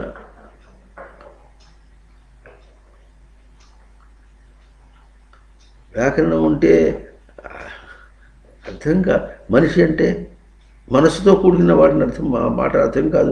మనిషి అంటే మనసు లేని వాడు ఎట్లా ఉంటాడు కనుక. అట్లాగే ఏ భాష చెప్పినా, ఏం చెప్పినప్పుడు, ఏది చెప్పినప్పుడు కూడా అది దేంతో కూడుకున్నటువంటిది ఒక సెన్స్తో. సృష్టిలో ఉన్నది సెన్స్ అనేది, సచ్చిదానంద స్మృతి ఉంది. దాంతో కూడుకున్నది అనేటటువంటి బేసిక్ ఆధారం. మళ్ళీ ఆధారం అంటే మనం గిన్నెకి నీ ఆధారం, నెయ్యికి ఆధారం అట్లా అర్థం కాదు. ధారణ ఏదో, అన్నిటికి ధారణ ఏవి ఉన్నా. ఈ ఉన్నాను నీ ధారణకి చెప్పేటటువంటి పదంగా ఆ పదం అర్థం చేసుకోవాలి. అది చేసినప్పుడు అటువంటి నిర్వచనం వచ్చినప్పుడు మనం దాన్ని గౌరవిస్తాం. అటువంటి లేకపోతే వదిలేస్తాం, సరిపోయింది. ఇప్పుడు అధిశబ్దానికి ధారణ అని అర్థం ఎప్పుడు చెప్పుకున్న తర్వాత ఎంత విశాల, అసలు వేదాంతం చెప్పడానికి చాలా విశాలం అయిపోయింది, చాలా స్పష్టంగా ఉంది. అట్లా ప్రతిదానికి ఎట్లా ఉంటుందంటే వాళ్ళు ఎట్లా వస్తారంటే, దానికి కూడా ఒక చిన్న ఉదాహరణ చెప్తాను చూడండి. లోకంలో వర్క్ స్టడీ అని ఒక టెక్నాలజీ ఉంది. అంటే పనిని ఏం చేయాలి, వాళ్ళు స్టడీ చేస్తారన్నమాట. ఎట్లా చేయాలి, ఎట్లా చేయకూడదు, ఆ చేయటంలో ఎట్లా సులభంగా మనం చేయొచ్చును అని కొంచెం చెప్పుకుంటూ పోతుంటారు. ఆ వర్క్ స్టడీ టీం వాళ్ళు ఎప్పుడన్నా వెళ్ళి వాళ్ళని పిలిపిస్తుంటారు. ఇండస్ట్రీస్లో అంటే కర్మాగారాల్లో పిలిపిస్తుంటారు. వచ్చి వాళ్ళు ఏం చేస్తారంటే వాళ్ళు ఏం పనులు చేస్తున్నారో చూస్తారు. ఆ పని చేయటంలో దశగా ఎట్లా ఉంటుందో, తమో కూడా ఎట్లా ఉంటుందో, అంటే కాలం వృధా అయిపోయేటట్టుగా ఎట్లా చేస్తారు, ఇంకా ప్రవృత్తి పెరిగేటట్టుగా ఎట్లా చేస్తారు. దానికి చిన్న ఉదాహరణ చెప్తాను చూడండి. ఏరోప్లేన్లో రోటర్ ఉంటుంది. ఆ రోటర్ అంటే అది తిరుగుతుంటుంది, తిరుగుతుంటే చూసారు, అది మోటార్గా ఉంటుంది, అది తిరిగేటట్టు ఉంటుంది. దీన్ని ట్రాన్స్ఫర్ చేస్తారు. మొత్తానికి ఒక రోటర్ ఉంటుంది దానిలో. ఆ రోటర్ని తుడవాలి. ఇది ఒక పని. ఆ పని చేసేటప్పుడు ఎట్లా ఉంటుందంటే వాళ్ళు అదేమో చక్రంగా ఉంటుంది కనుక దొర్లిపోతూ ఉంటుంది. ఆ దొర్లిపోతుంది కానీ ఒకటి పట్టుకోవాలి. ఇంతవరకే ఆలోచించారు. ఒకటి పట్టుకుంటే ఇంకోటి తుడుస్తాడు. ఇప్పుడు ఆ పని చేసేప్పుడు ఎట్లా ఉంటుందంటే పట్టుకునేవాడు ఉండాలి, తుడిచేవాడు ఉండాలి. దీని మధ్యలో ఎవడైనా ఒకటి మరి పాస్ పోసుకోవడానికి పోవాలంటే, ఒంటరి పోసుకోవడానికి పోవాలంటే వీడు ఏం చేస్తాడు, వాడు వెళ్ళాడు కానీ వీడు ఆగిపోయాడు. వాడు వచ్చిన తర్వాత వీడు పోయినాడు కానీ ఆగిపోయినాడు. ఆ తర్వాత వాడు సిగరెట్ తాగాలంటే సిగరెట్ తాగేంత వరకు వీడు ఆగిపోతాడు. అంటే ఇప్పుడు 8 గంటల సేపు వాళ్ళకి పని ఇచ్చినప్పుడు 8 గంటల్లో ఎంతసేపు పని చేస్తారు ఇప్పుడు వీళ్ళు?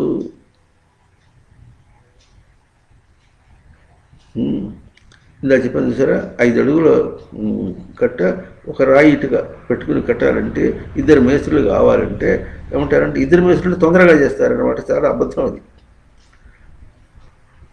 ఒకటి చేస్తే ఎంతసేపు అవుతుందో ఒక మేస్త్రి అవుతుంది.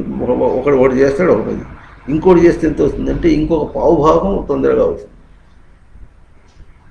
వాడికి పెట్టేదాకా వీడు ఆగుతాడు, వీడు పెట్టేదాకా వాడు ఆగుతాడు.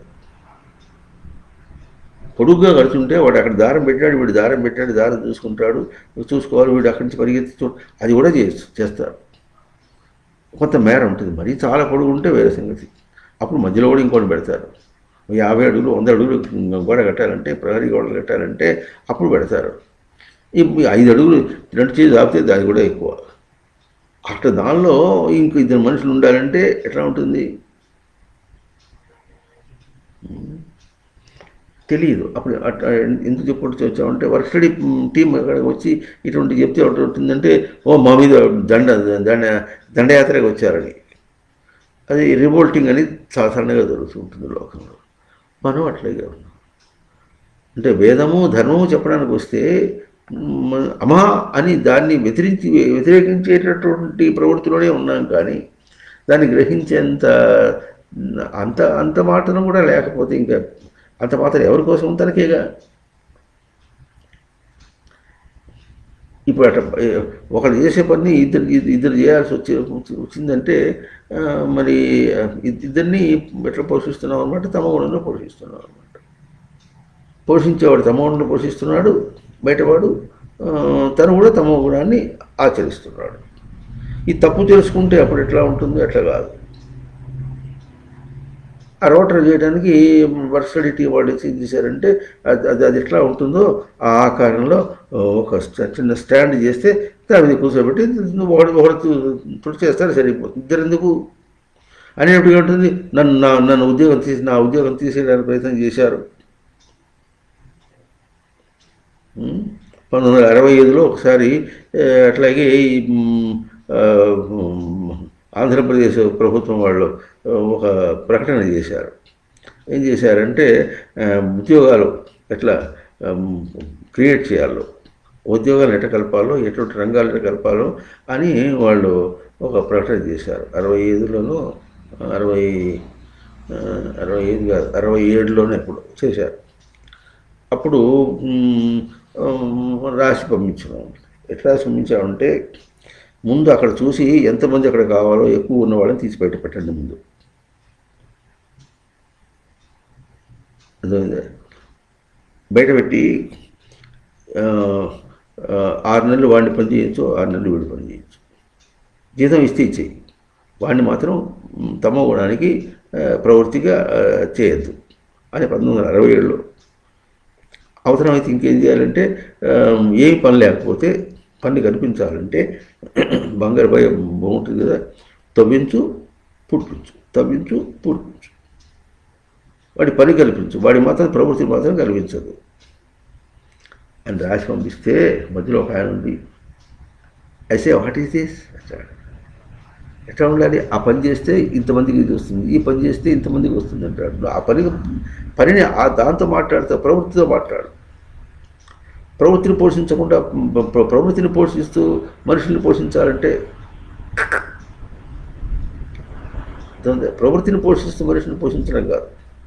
ఏం చేయాలో అట్లాగే చెయ్యి. ప్రవృత్తిని తీసేసి తీసేసి వాడి పోషించాలంటే పోషించు. డబ్బు ఎందుకు? ఎవరికి అన్ని ఎట పెట్టారో అందరికీ తిండి తిప్పులు పెట్టు, ఎవరు ఎట పని చేయించాలో పని చేయించాలి. ఆ పని చేయించడంలో మాత్రం ఒకటి చేసే చోట ఇద్దరు పెట్టదు, ఇద్దరు చేయవలసిన చోట నలుగురు పెట్టదు. పార్కిన్సన్ అని ఒక ఆయన ఉన్నాడు. ఆయన work expands to meet the people available.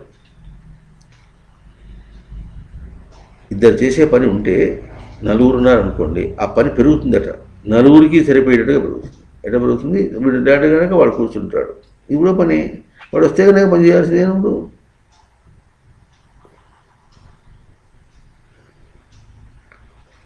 ఇంత దుష్టంగా మనం అది ఉంటేనే కానీ నేను బతకాలి అని ఎప్పుడు అనుకున్నావో చచ్చి ఊరుకున్నాడు. దానికి బానిస అయిపోయినాడు. ఆ బానిసత్వంలో చచ్చుకుంటాడు. అది కాదు, ఇది కాదు. ఏది లేకపోయినా నేనుగా బతకగలను అన్నటువంటి ఆ స్పిరిట్ మనుషులకి ఇవ్వాలంటే, ఆ తేజస్సు మనుషులకి ఇవ్వాలంటే, ఆ తేజస్సు వాళ్ళు తీసుకునేటట్టుగా ఇవ్వాలంటే అది ప్రభు లక్షణం.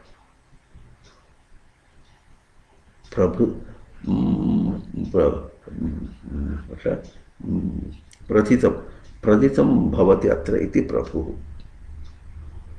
సృష్టి రచన ఏముందో ఆ రచన అక్కడ కలిగితే వాడు ప్రభువు. లేదుగా అక్కడ.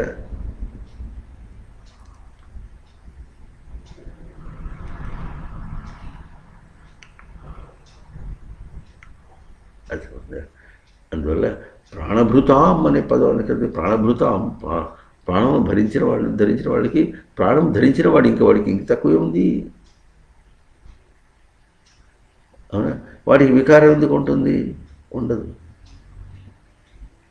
వాళ్ళకి వికారం ఉంటే ఎట్లా ఉంటుంది? అది ప్రాణం ధరించడంలో వికారం ఎక్కడ? ఏది వికారం అంటే అది వికార శబ్దానికి కూడా మరి వికృతంగా చేసుకున్నది, విశేషంగా చేసుకున్నది ఏకాదశం.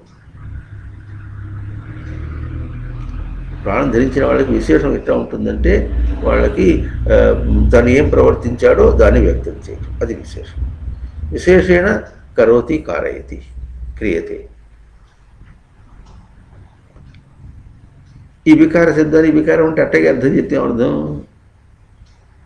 వికారం అంటే మార్పు వచ్చేసిందని, అది కూడా అర్థం చెప్పుకున్నాను చూడండి. తిన్నాడు, వికారం వచ్చింది, వాంతి అయింది. ఇప్పుడు తప్పైందా మంచి అయిందా? డాక్టర్ ఏమంటాడు?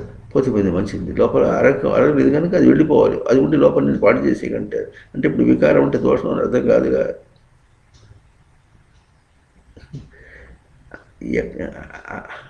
ఎట్లా ఉంటుందంటే కొంచెం దూరం పోయి ఆగిపోయి దాంతో అంత పూర్ణత్వం అన్నట్టుగా మాట్లాడతారు. అటువంటి భావాలు పోషిస్తారు మనుషులు. అట్లా కాదు. అవుతుంది కనుక ప్రాణభృత్ అంటేనే పూర్ణుడు వాడు. వాడికి ఏకాదశం అనేటటువంటిది తన ప్రవర్తన ప్రాప్తి ఎరుకను వ్యక్తం చేయటం అనేటటువంటిది ఒక విశేషమైన కారణం, విశేషంగా చేయగలిగినటువంటిది అని చెప్పారు. అది గబుక్కుని చూసేప్పుడు ఎట్లా ఉంటుంది, దీనికి కూడా గబుక్కుని చూస్తే ఎట్లా ఉంటుందని చెప్పడానికి ఇదివరకు చాలా మాట చెప్పుకున్నాం. ఒకసారి మళ్ళీ చెప్పుకుంటే ఆ వికార శబ్దానికి అర్థమవుతుంది. సౌందర్యలహరి పుస్తకంలో అట్లా జగన్మాతని వర్ణన చేయడంలో మధ్యమ అనే పదం వచ్చింది. మధ్యమ అంటే వాళ్ళు స్త్రీగా ఆడపిల్లగా ఊహించుకున్నారు కనుక మధ్యమ అంటే నడువును వర్ణిస్తుంది. నడువును వర్ణన చేస్తున్నాడు, మధ్యమను వర్ణన చేయటం లేదు. మధ్యమ శబ్దాన్ని నడువు అనుకొని ప్రసిద్ధం చేసి దాన్ని వర్ణన చేసుకుంటూ పోతున్నాడు. ఎంత వర్ణన చేయాలో అంత బట్ట ఇప్పి వర్ణన చేసుకుంటూ వచ్చాడు. అట్లా కాకుండా మన్యతే ఇది మధ్యమ శబ్దాలు అర్థం చేసుకొని, మన్యతే అంటే తలంపు కనుక, గ్రహింపు కనుక, జగన్మాత యొక్క గ్రహింపు అని అర్థం చేసుకుంటే అక్కడ ఆ శ్లోకం అంతా ఎంత మార్పు వస్తుంది. అది ఎంత తేజస్సు చూపించిందో శ్రీకృష్ణానంద మఠం ప్రచురించినటువంటి సౌందర్యలహరి పుస్తకంలో చూస్తుంది.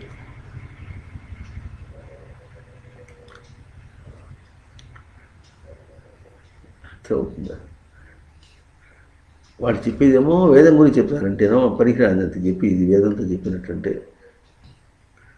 అంత చౌక వేదం అంటే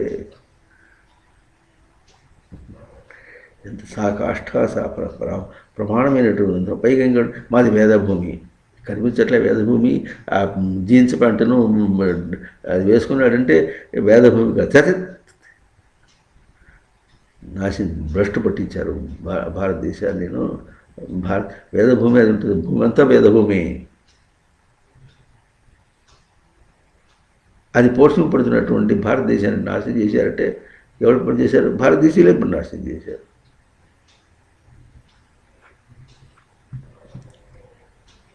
కనుక ఏదైనా అర్హత ఉండాలి. అది లేదుగా లేక మేము చేస్తాం.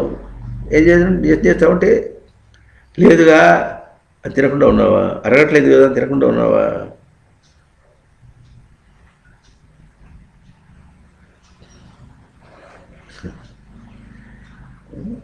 చక్కగా అర్థం చేసుకొని హిందూ ధర్మాన్ని కాపాడటం అనేటటువంటిది అంత దుర్లభమేం కాదు. తను తాను కాపాడుకుంటే కానీ ఏం చేయలేడు. తను తాను కాపాడుకుంటే తను తాను ధర్మం చేసుకుంటే తనకు తన దైవం తన దగ్గర ఉంది, తన ప్రవర్తన రూపంలో ఉంది, తన గ్రహింపులో ఉంది. అందులో కృష్ణ శబ్దానికి ఎట్లాగో బయట క్రియ రూపంలో చేసినా లోపల ఆంతరంగికంగా మనస్సులో కానీ ఏ దశలో కానీ ఎట్లా తను గ్రహిస్తున్నాడో ఇదంతా కూడా క్రియారూపంగా కర్మరూపంగా చెప్పి కృష్ణ శబ్దానికి అర్థం చెప్పింది. ఎంత పూర్ణమైనటువంటి బాహ్యాభ్యంతరములందు కర్మస్వరూపం అంతా కూడా కర్మలో ఉన్నది అంశాంశములంతా కూడా కృష్ణ స్వరూపంగా చెప్పుకుంటే కేవలం సినిమాలో చూపించినట్టుగా మురడి పెట్టుకుని ఆయన షోగా నిలబడితే అక్కడే అందంగా కనిపించాడంటే కనిపించాడు. అది చూసినప్పుడన్నా కనీసం నీకు అర్థం కావద్దు. ఆ తేడా ఎట్లా ఉంటుందంటే ఒక తోలుబొమ్మ చూసి నా కొడుకుని ఎట్లా అర్థం చేసుకున్నావు నువ్వు? ఆ తోలుబొమ్మతో నా కొడుకుని నీ లోపల ఎట్లా అర్థం చేసుకున్నావో, ఎట్లా అవగాహన చేసుకున్నావో, ఎట్లా తీసుకున్నావో అట్లా ప్రవర్తించటంలే, తెలియటంలే. వాటితో ప్రవర్తించే కారణం ఎక్కడ ఉంది? వాడు కాదు, తన దగ్గరట్టా ఉంది. ఏదైనా అట్లాగే ఉంది. ఈ తేడా కనిపించకపోతే బయటికి లోపలికి భౌతికము అభౌతికం ఈ తేడా కనిపించకపోతే గుర్తించకపోతే ఏమి తెలిసిన వాడు కాదు వాడు. కనుక ఇంకొక పాత్రలో ఇంకో అర్థం ఉంది. వచ్చేవారం చెప్పుకుందాం. ఓం తత్సత్.